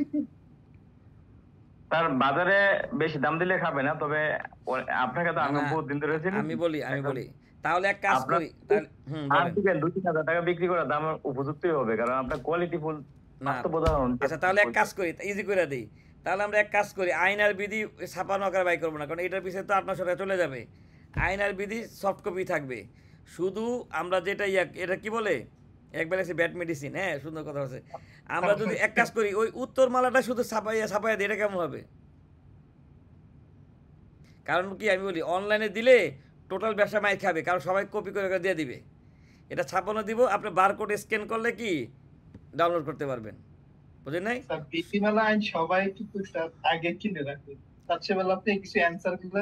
না আমি কি বলছি, বিধিমালা আইন ওই সফট কপি, তারপরে 3 পার্টের তো সফট কপি আছে, শুধু আমাদের ওই যে ক্লাসের যেটা মডিউল এটা প্রিন্ট আকারে বের করে বিধিমালা আর এইগুলা তো স্ক্যান কপি দিয়ে দিলেন, যার লাগবে কিন্তু ডাউনলোড করে নিতে। না আমি কি বলছি, হ্যাঁ ওটা ঠিক আছে ভাই, একজন হলো কপি ডাউনলোড করব আর ঠিক আছে, আর সবাই হলো কপি করে সফট কপি নিব। না আমি বলি আমি প্যাচ লাগাবো কোন জায়গায়, আমার যখন প্রত্যেকটার মধ্যে একটা করে ফোল্ডার থাকবে, 150টা উদাহরণ থাকবে, আপনার কি এনার্জি থাকবে 150টা ডাউনলোড করার? বুঝছেন এবার? তাহলে যার যেটা দরকার সে কিনবে, বলবে ভাই এই 500 টাকার জন্য এত পেশা করতে পারবো না, বুঝলেন নাই? আচ্ছা যাক ক্লাসে চলে যাই। তাহলে এখানে কোর্সটা এটা কি এখন যা বললেন তার সাথে সম্পৃক্ত? নতুন যে একটা প্যাকেজ দিলেন 1000 টাকার, না ভিডিও দিয়ে দিবে না না প্রয়োজনে। আমি বলি এটা এটা কোনটা ওই যে আমাদের 3 মাসেরটা বলতেছি ওটা জি জি 3 মাসেরটা। আমি বলি আমাদের কোর্সে আমরা কিন্তু অনেক কিছু সংক্ষিপ্ত আগে 2-3 দিন আলোচনা করছি। আপনি চিন্তা করেন এই একই আলোচনা কিন্তু আমি 18 দিন করবো ওই জায়গায়, ঠিক আছে? তাহলে আপনারা যারা এই কোর্স ওই কোর্সটা করে আসেন নাই, ভিডিওর দাম তো বেশি না, 400 টাকা শুধু লাগবে। আপনার ওই ক্লাসে রেকর্ডিং দিয়ে নিয়ে রেকর্ডিং তো আমি সব বেশি দেই না, আপনারা রেখে দিলেন, ভবিষ্যতে সময় সুযোগ করে দেখলেন পাটে পাটে। স্যার ওটা তো সময় শেষ করে দিয়েছেন, আজকে পেমেন্ট করতে পারবো? হ্যাঁ করতে পারেন, সমস্যা নাই, ঠিক আছে? শুনেন শুনেন, মার্কেটিং এর অনেক টেকনিক থাকে। আমি যদি সময় শেষ না করতাম আজকে বোধ অনেকে রেজিস্ট্রেশন করতো না। সেটা আর বুঝছি, ওই যে 70% শেষ, ওইটাও একটা কৌশল। এই তো ধরতে পারছেন। শুনেন মার্কেটিং অনেক টেকনিক থাকে, ঠিক আছে? আচ্ছা দেখেন, অফিস ভাড়া বাবদ 10,000 টাকা পরিশোধ করছেন উনি, তো শুনেন ব্যাট চালান দেয় না মানে অনিবন্ধিত। বলেন 9.1 কোন জায়গায় দেখাবেন? আগে ক্লাস আলোচনা হয়েছে, বলছি 9.1 আপনার শুনেন, আমি তো উত্তর দিয়ে দিতেছি আজকে ক্লাসে পরেই। আপনি এইটা কী করবেন, নিজেরা পূরণ করবেন, এক্সেলটা ডিলিট করবেন, মানে ব্যাকআপ ফাইল রেখে দিবেন, করে নিজেরা করে মিলাবেন, তাহলে দেখবেন শিখতে পারবেন, ঠিক আছে? দেখেন অনিবন্ধিত ব্যক্তি না ভাই, 20 তাহলে এই যে দেখছেন এই যে অফিস স্ট্যান্ড, এখন এটার উপরে ব্যাট দিতে হবে না? অফিস স্ট্যান্ডের উপরে ব্যাট কত পার্সেন্ট বলেন? 15%। 15%। জি 15%, ট্যাক্স 10%। জি 10। আচ্ছা ট্যাক্স। কর্মীদের বাসস্থানের বাবদ 9,000 টাকা দিচ্ছেন, এটা কোন জায়গায় দিবেন? শুনেন এটাও চালান পান নাই, কিন্তু আমরা কি মাঝে মাঝে কিছু টেকনিক অ্যাপ্লাই করব। যদি 20 দেন আপনাকে ব্যাট দেওয়া লাগবে না, এই জন্য আমরা অব্যতি করে দিয়ে দিলাম। মাঝে মাঝে কি করব, কোম্পানিকে সেভ করার জন্য কিছু কৌশল অ্যাপ্লাই করব। স্যার অফিস রেন্টের উপর একটা কোশ্চেন ছিল। বলেন। যখন আমরা টিডিএসটা কাটবো, ওই ভ্যাট বাদ দিয়ে যেটা থাকবে সেটার উপরে কাটবো নাকি টোটালটার উপরে কাটবো? আচ্ছা আমি তাহলে বলি, 3টা থিওরি। আমাদের রঞ্জন স্যার আছে না, সদ্য রঞ্জন স্যার যে কমিশনার ছিল, উনি তো রিটায়ারমেন্টে গেছে। হ্যাঁ আপনাদের যে সিএর ক্লাস নেয়, স্যারে একটা ট্রেনিংয়ে বসলে 3টা দেখেন, 3টা অবস্থা হতে পারে। একটা হলো আপনি একটা বিল পাইছেন, ওই বিলের মধ্যে ব্যাটও আছে ট্যাক্সও আছে, বুঝছেন কিনা বলেন? বিলের মধ্যে কি আছে? ব্যাটও আছে ট্যাক্সও আছে। আর একটা বিল পাইছেন, বিলের মধ্যে ব্যাটও নাই ট্যাক্সও নাই, খেয়াল করেন কটা হলো? 2টা। আর একটা পাইছেন বিলের মধ্যে শুধু ট্যাক্স যোগ করা আছে, ব্যাট নাই। 3টা অবস্থা বুঝছেন কিনা বলেন? আচ্ছা এখন দেখেন, এক ক্লায়েন্ট আপনাকে বললো যে ভাই আমার বিলের মধ্যে ব্যাটও আছে ট্যাক্সও আছে, তাহলে ওই টাকার উপরে আপনি ব্যাটও কাটবেন ট্যাক্সও কাটবেন। মানে 1 লাখ টাকা আমার বিল, এটার মধ্যে ব্যাটও আছে কি আছে ট্যাক্সও আছে, তাহলে আপনি 1 লাখ টাকা কী কাটবেন? ব্যাটও কাটবেন ট্যাক্সও কাটবেন, কাটতে ওনাকে টাকা দিবেন। দেখেন বুঝছেন কিনা? তার মানে 1 টাকার উপরে ব্যাট ট্যাক্স হবে। এখন উনি আপনাকে বললো যে ভাই অত কথা বুঝি না, 1 লাখ টাকা আমাকে 1 লাখই দিতে হবে। খেয়াল করেন উনি কি বললো? না ব্যাট ট্যাক্স ছাড়া আমাকে কী করতে হবে? 1 লাখই দিতে হবে। তাহলে তখন আপনি তাকে কি বলবেন যে ভাই অসুবিধা নেই, আপনি 1 লাখই পাবেন, এই বিলের সাথে আপনি ট্যাক্সটা যোগ করে আমাকে বিলটা দেন। কি বলবেন? ট্যাক্সটা যোগ করে দিবে। ট্যাক্সটা যোগ করে দিবে। তখন আপনি কি করবেন? আপনি খেয়াল করে, আপনি থিওরি মাথায় রাখবেন, আমি ব্যাট দিব ট্যাক্স কাটবো। বুঝছেন? ব্যাট তো আপনি সেল করেন, আপনি ট্যাক্স দিবেন ব্যাট কাটবেন। হ্যাঁ তাহলে আপনি যখন 6.3 পাইতেন, এই 6.3-তে এই যে 6.3-তে আপনি ব্যাটের টাকা বাদ দিয়ে ওনাকে পেমেন্ট দেন না? ব্যাটের টাকা বাদ দেওয়া, তাহলে ব্যাটের টাকা বাদ দিয়ে যে পেমেন্টটা দেন এটা ওনার ইনকাম না, ইনকামে তো ট্যাক্স কাটবেন। তাহলে ওনাকে বলবেন যে ভাই 1 লাখ টাকার সাথে আপনি ট্যাক্স যোগ করে আমাকে বিল দেন, আমি ব্যাটটা যোগ করে কেটে ট্যাক্সটা কেটে আপনাকে 1 লাখ দিয়ে দিব। দেখেন দ্বিতীয় থিওরি। তার মানে এই 1 লাখ টাকা আছে 90%। হ্যাঁ কারণ কি, আপনার যদি বিলে ইয়াতে থাকে ইনক্লুডিং ব্যাট অ্যান্ড ট্যাক্স, আর আপনি যদি এই থিওরি কাটেন তখন অডিটে বলবে যে আপনি এটার মধ্যে ব্যাট ও ট্যাক্স কাটার কথা ছিল, আপনি কাটেন না, তার মানে আপনি কিছু ট্যাক্স ফাঁকি দিচ্ছেন।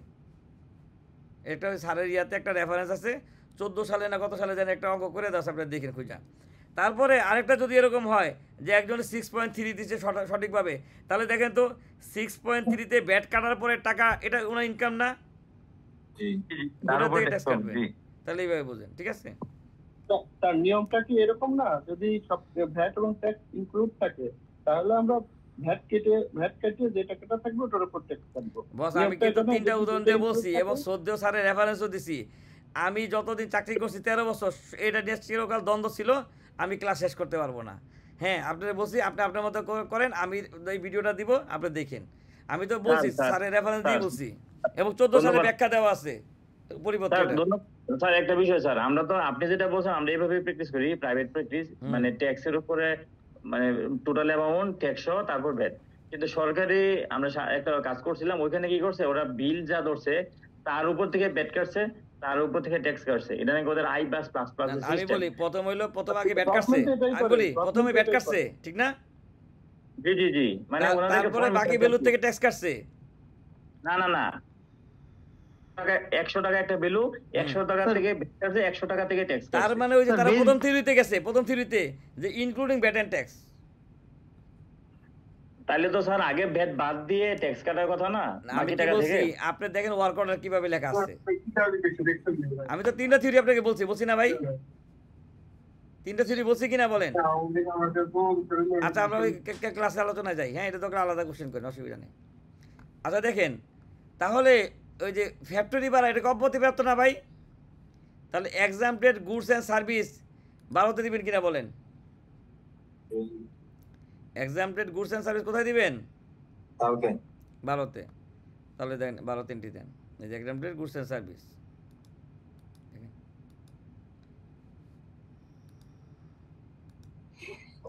সার্ভিস তারপরে কি সার্ভিসের নাম মানে বিবিধ আদার্স দিয়ে কি করলেন এই ইয়াতে দিলেন, তাহলে ব্যাট দেওয়া লাগবে না। তারপরে দেখেন পণ্য পরিবহনের জন্য একটি পিক আপ ভাড়া করছেন, এটা কোথায় দিবেন? ভাড়া করে ব্যাট আছে না ভাই? তাহলে দেবো 20 নাম্বার নোটে, 20-20-এ দিবেন। ঠিক আছে, পিক আপ দেখছেন, পিক আপের উপরে কি ব্যাট দিয়ে দিচ্ছেন। তারপর দেখেন গ্যারেজ ভাড়া, ঠিক আছে, তাহলে দেখেন একসাথে করি গ্যারেজ ভাড়া, হেড অফিসের সার্ভিস বা চার্জ, তাহলে দুইটা কি ব্যাট চালান আছে, চালান ছাড়া না ভাই? হ্যাঁ তাহলে দেখেন এটা কোথায় দিবেন।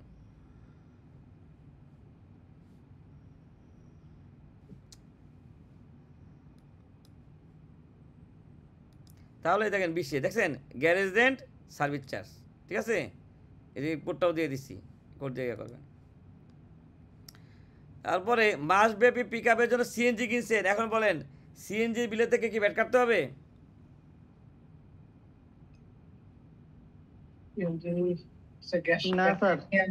কারণ আমরা কি জানি যে পাম্পের থেকে নিলে সরকার কি আমার কেনার সময় ব্যাটটা রেখে দিছে, হিসেবে আমার ব্যাট ফাঁকি হয় নাই, কাগজ না থাকলেও কি ব্যাট ফাঁকি হয় নাই। আমরা তো কোম্পানিকে সেভ করার জন্য কাজ করতেছি, তাহলে আমরা 21 নাম্বার এন্ট্রি দিব না? 21 নাম্বার করে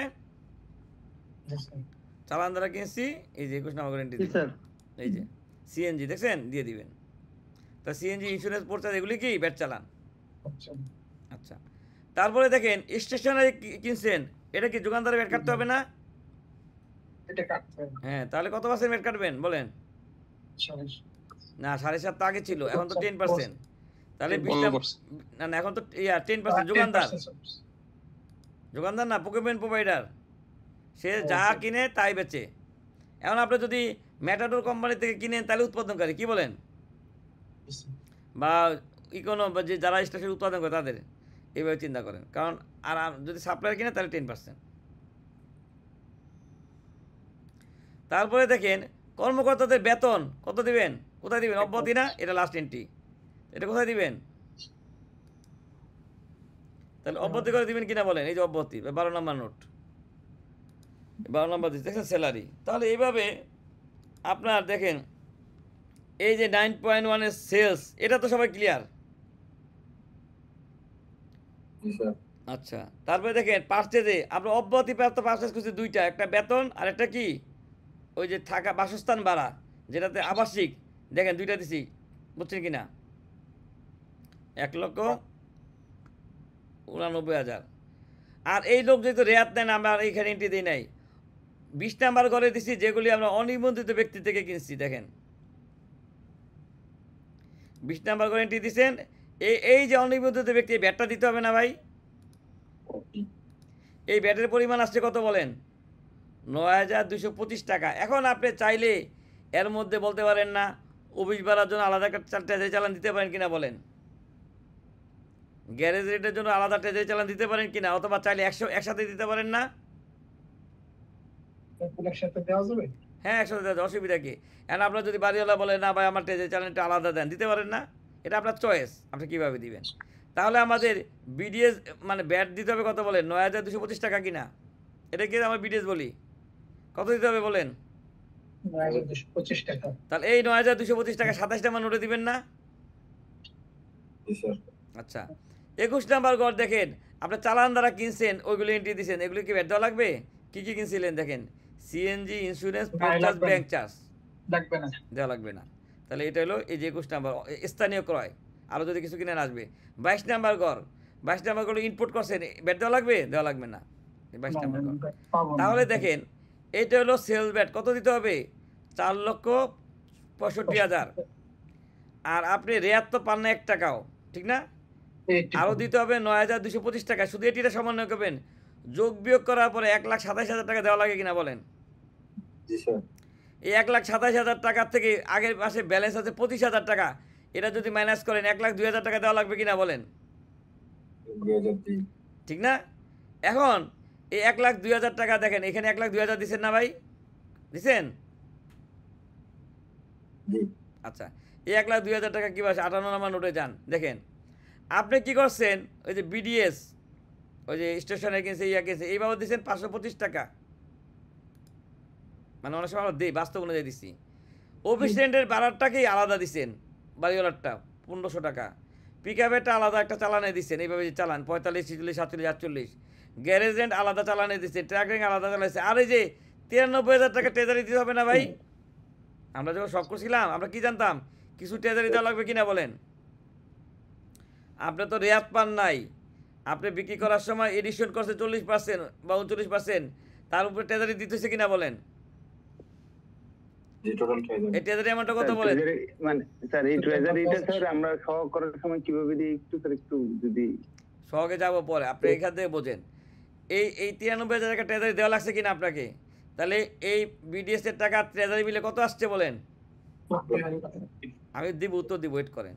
তাহলে এই 1,02,000 টাকা দিলে ব্যালেন্স জিরো হয়ে গেছে কিনা? তাহলে 25,000 টাকা অ্যাডজাস্ট হয়ে গেছে না? আর যদি এটা অ্যাডজাস্ট না করেন তাহলে আরও 25,000 টাকা বেশি দেওয়া লাগবে কিনা বলেন?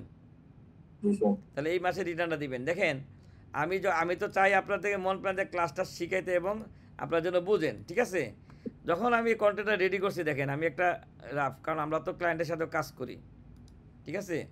দেখেন আমি যখন এই ওয়ার্কিংটা করছি, প্রথম আইটেম আমি আপনাকে বলছি কি না যে আপনি এই দেখেন এটিটা অ্যাডজাস্ট করবেন, এটা বলছি কিনা বলেন? আচ্ছা আমি বলছি যে এটা হচ্ছে ক্রয় মূল্য, এটা হলো সংযোজন, এই 320 টাকা কি উপকরণ সংযোজন সমূল্য না? দেখেন তো এখানে এই যে 7.5% এর নিচে প্রতি পিসের মূল্য দেওয়া আছে কিনা বলেন? প্রতি পিসের উপরে ব্যাট দিবেন কত টাকা, তাহলে ব্যাট সহ মূল্য, তাহলে এটাকে যদি আপনি পরিমাণ দিয়ে গুণ দেন টোটাল ভ্যালু বের হয়ে যায় না? টোটাল ব্যাট বের হয়ে যায় না, টোটাল কি ইয়া বের হয়। তাহলে আপনি সরকার থেকে পাবেন 19,498 টাকা, আর আপনি দিবেন 26,000 টাকা, তাহলে আপনাকে 6,000 টাকা ট্রেজারি দিতে হবে কিনা বলেন? তাহলে এই 6,000 দ্বিতীয় আইটেমের দেখেন এই যে দিবেন কত, 98,000, আর আমরা তো এই 25,000 অ্যাডজাস্ট করতে থেকে কম আসছে, আর তৃতীয় আইটেমের এই 3টা আপনি তো এক্সেলটা দিয়ে দিব, যোগ করলে আপনার ওই অ্যামাউন্টটা আসবে না?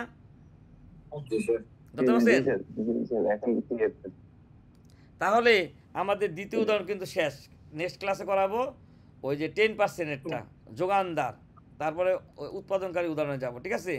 তাহলে আজকে ক্লাস কেমন লাগলো এটা বলেন?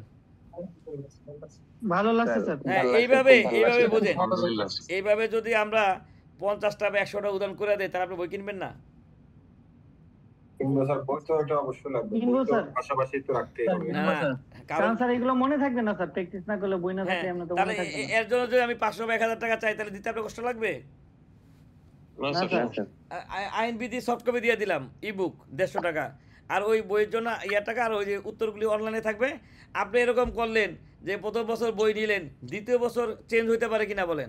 আমরা ওই আপডেটটা ওখানে রেখে দিলাম, প্রতিনিয়ত যে আপডেটগুলি আনলাম, তাহলে 2,80,000 টাকা লোক, ওই যে আমি বলছি 28 কোটি টাকা 1,000 করে তোলা সম্ভব কিনা বলেন? সম্ভব স্যার। স্যার আমি একটা প্রবলেমে পড়ি যখন ওই যে আমরা বিডিএস এবং টিডিএস কাটতে যাই, তখন এই টিডিএস এর রেটটা আসলে আমার কাছে ক্লিয়ার না। কারো কাছে যদি থাকে টিডিএস টা আমরা কিভাবে কাটবো? ভাই ব্রাদার আছে গ্রুপে বলে দিয়ে দিব না, এখানে অনেক এক্সপার্ট লোকজন আছে। তাহলে ক্লাস শেষ, এখন কোশ্চেন থাকলে বলেন। আমার একটা কোয়েশ্চেন ছিল স্যার। জি, সেটা হচ্ছে যারা রিয়াদ নেয় না তাদের জন্য হচ্ছে যদি লোকাল পারচেজ করে তাদের হচ্ছে নিবন্ধিত প্রতিষ্ঠানের কাছ থেকে কিনলে নোট 21 এবং ইম্পোর্ট করলে নোট 22। জি, তো নোট 22-এ আমরা তো অনলাইনে যখন রিটার্ন দেই তখন বেস ভ্যালু ভ্যাট আলাদা সবকিছু সাব ফর্মে থাকে। বাট আপনি যেটা দেখাইলেন যে নোট 21-এ হচ্ছে আমরা যদি কোনো চালান দিয়ে ভ্যাট চালান দিয়ে পারচেজ করি, নোট 21-এ দেখানোর ক্ষেত্রে ভ্যাট সহ ভ্যালুটা দেখাইছেন, সেক্ষেত্রে এই কন্ট্রাডিক্টরি হয় না? নোট 22-এ যেমন যেভাবে হয়। এটা তো আমি আমার ব্যক্তিগত ইয়া বলছি। দেখেন, আপনি যখন 21 এন্ট্রি দিবেন, হ্যাঁ 21-এ সাবফর্মে যান, তখন আপনি দেখবেন এখানে অনলাইনে, হ্যাঁ এটা তো আমি অভিজ্ঞতা থেকে বলছি, অনলাইনে দেখবেন আপনি বলেন যে যেমন ইন্স্যুরেন্স, আপনি ভ্যালু দিবেন এক জায়গায়, ব্যাট দিবেন এক জায়গায়, দুই রকম আসবে কিনা বলেন? আপনি ইন্স্যুরেন্সের অ্যাকচুয়াল ভ্যালুর উপরে কি ব্যাট আছে বলেন? আপনি পোর্ট চার্জ, ব্যাংক চার্জ পুরো দিতে পারবেন? ব্যাংকের চার্জ তো এখন কিছু কিছুটার উপরে ব্যাংক কাটে, তাহলে এইটা দিলে যখন সিএ রিপোর্ট দিয়ে টান দিবে তখন ব্যাট কিছু মিলাইতে পারবে না। হ্যাঁ সেটা ঠিক আছে, কিন্তু তখন আমি আপনি যখন এই ব্যাটার অ্যামাউন্টগুলি যোগ করে আরেকটা রিপোর্ট রেডি করে দিতে হবে কিনা ওনাকে বলেন? হ্যাঁ সেটা বুঝতে পারছি। তাহলে করে না। আমি যখন লোকাল চালান কিনবো র মেটেরিয়ালস হিসেবে কোন লোকাল ইয়া কিনবো, তখন সেই ক্ষেত্রে কি বেস ভ্যালু দেখাবো? আপনি মাথায় রাখেন, আপনি চিন্তা করেন এই জায়গায় কি আসছে এটা আমি দেখবো না। কি চিন্তা করবেন? এই জায়গায় কি আসছে আমি দেখবো না, এটা আমি চোখে দেখবো না। টোটাল ভ্যালু এখানে লিখে যদি নোট দিয়ে দেন A is equal to value plus VAT, লিখতে পারেন কিনা বলেন? কারণ আপনি কোনো সময় 15% দিয়ে কিনবেন, কোনো সময় 5% দিয়ে কিনবেন, কোনো সময় 7.5 দিয়ে কিনবেন কিনা বলেন? তাহলে এগুলি একসময় মিলাইতে গেলে জটিলতা হবে কিনা? আর আপনি যদি ব্যাটস টোটাল ভ্যালুটা লিখে দেন, আপনি তো বলবেন ভাই ইনপুটের সাথে 15% যোগ করে নেন, তাহলেই তো হবে না? জি, ইনপুট তো এনবিআর সফটওয়্যারই করছে। শোনেন, এখন এগুলি তো আমার অনেক কিছু বলা উচিত না, বুঝছেন? আমি তো যেহেতু ওই বাইরের লোক, তাহলে আমরা একটা টেকনিক বের করছি, নিশ্চয়ই কোনো স্যারের সাথে পরামর্শ করছি। আপনি এটা দেখেন আপনার জন্য সুইটেবল কিনা। আমরা এটা করছি, বড় বড় রিয়েল এস্টেট কোম্পানির রেকর্ড মিলে গেছে।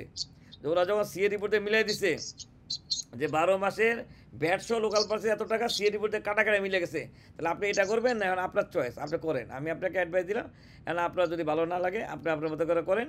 ওই বছর শেষে যখন অডিট হবে তখন মিলাই দিন কষ্ট করে। আচ্ছা, তাহলে এই নোট 21 আমরা কি তাহলে ব্যাট সহ? আমি আপনাকে বলি নাই করতে, আমি কি বলছি এটা করতে বলি নাই। আমি একটা ইয়া বলছি যে ওই যে ইয়ার মতো আলু, হ্যাঁ আলু সিঙ্গারের মধ্যে আলু পাওয়া যায় কিনা, শুকনা সব পাওয়া যায় কিনা বলেন? জি। তাহলে আপনাকে এই সিঙ্গারা দ্বিতীয়বার কিনা খান যেটা শুকনা পাওয়া যায় না? তাহলে আপনি এইভাবে চিন্তা করেন, আপনি এভাবে করেন, করার পরে যখন 12 মাসে রিটার্ন অডিট ডাকবে তখন আপনার কি পেরেশানি এটা হবে, এটা আপনি বোঝেন তো। কারণ বিদ্যুতের ব্যাটার হার একটা, হ্যাঁ যোগানদারের ব্যাটার হার একটা, স্টেশনের ব্যাটার হার একটা, প্রকিউরমেন্ট ট্রান্সপোর্টের ব্যাটার হার একটা, ইঞ্জিনিয়ারিং ফার্মের ব্যাটার হার একটা। তাহলে আপনি এটা করতে 7 দিন সময় বেশি লাগবে কিনা বলেন? হ্যাঁ লাগবে। আপনি চিন্তা করেন আপনার জন্য কোনটা ইজি। যে আলু একবার সুইটলে সুন্দর করে দিবেন, কাস্টমার হাতছাড়া হবে না, এটা ভালো না? আপনি করবেন, আপনি করেন, আপনি ইচ্ছা মতো করেন, ঠিক আছে? স্যার আমার একটা প্রশ্ন ছিল। জি বলেন। স্যার ওই যে আপনি যে ইসের কথাটা বললেন না, সরকারি প্রজেক্টের একজন প্রশ্ন করছিল, ওরকম আমারও হয়েছে যে দেন প্রজেক্টের ওইটার টোটাল ভ্যালু আছে 1 লাখ টাকা, ওনারা কি করছে 1 লাখ টাকার উপরে প্রথমে ভ্যাট কাটছে 10%, তারপরে আবার ওই 1 লাখ টাকার উপরে 5% কাটছে। আচ্ছা, এখন টোটাল তো মানে ওইটা তো 15,000। আমি বলি তাহলে আসলে এটা আমি বলি শুনেন, স্যারে তো 3টা থিওরি দিছে। বলছে যে যখন ওয়ার্ক অর্ডার লেখা থাকবে ইনক্লুডিং ভ্যাট অ্যান্ড ট্যাক্স, তাহলে এই হিসাবে এই থিওরি ঠিক আছে। আর আপনি ওয়ার্ক অর্ডারের ভিতরে এটা লেখা আছে কিনা ইনক্লুডিং ভ্যাট অ্যান্ড ট্যাক্স, তাহলে থিওরি ঠিক আছে। সরকারি সব জায়গায় এভাবে কাটে, সরকারি আমি তো বলি না যে এটা ভুল, আমি বলছি 3টা থিওরি চলতেছে, 3টা থিওরি আমি রঞ্জন স্যারের মাধ্যমে শিখছি, আমি ওইটাই বলবো আপনাদের, ঠিক আছে? স্যার ঠিক আছে, কিন্তু আমি বলতেছি আসলে এই ক্যালকুলেশনের ফরম্যাটটা কি, আসলে এটা করলে যে ঠিক আছে তাহলে আমি এই যে তাহলে ভাই প্রথমে আপনারা এক কাজ করেন, ওটার জন্য আলাদা ক্লাস করেন, আমি ওই দিন আলোচনা করবো। আমার ফরম্যাট সব আছে এই ক্লাসের মধ্যে। আমি কি বলছি, 13 বছর চাকরি করছি, আমার 2 স্যারে কোনোদিন মিলতে পারে নাই, ঠিক আছে? অ্যাকাউন্টস ম্যানেজার আর সিএফও কোনোদিন মিলতে পারে নাই, তাদের মধ্যে সারা জীবন দেখছি এটা নিয়ে দ্বন্দ্ব। এখন আপনারা দরকার হলে আমি একটা ক্লাস করে দিব, রেফারেন্স দিয়ে দিব, আপনারা ওই অনুযায়ী আমল করেন। আচ্ছা স্যার, ঠিক আছে, ঠিক আছে, তাহলে শেষ করে দিই ক্লাস, কি বলেন? জি স্যার, সবাই ভালো থাকেন। হ্যাঁ, আসসালামু আলাইকুম। জি ওয়ালাইকুম আসসালাম।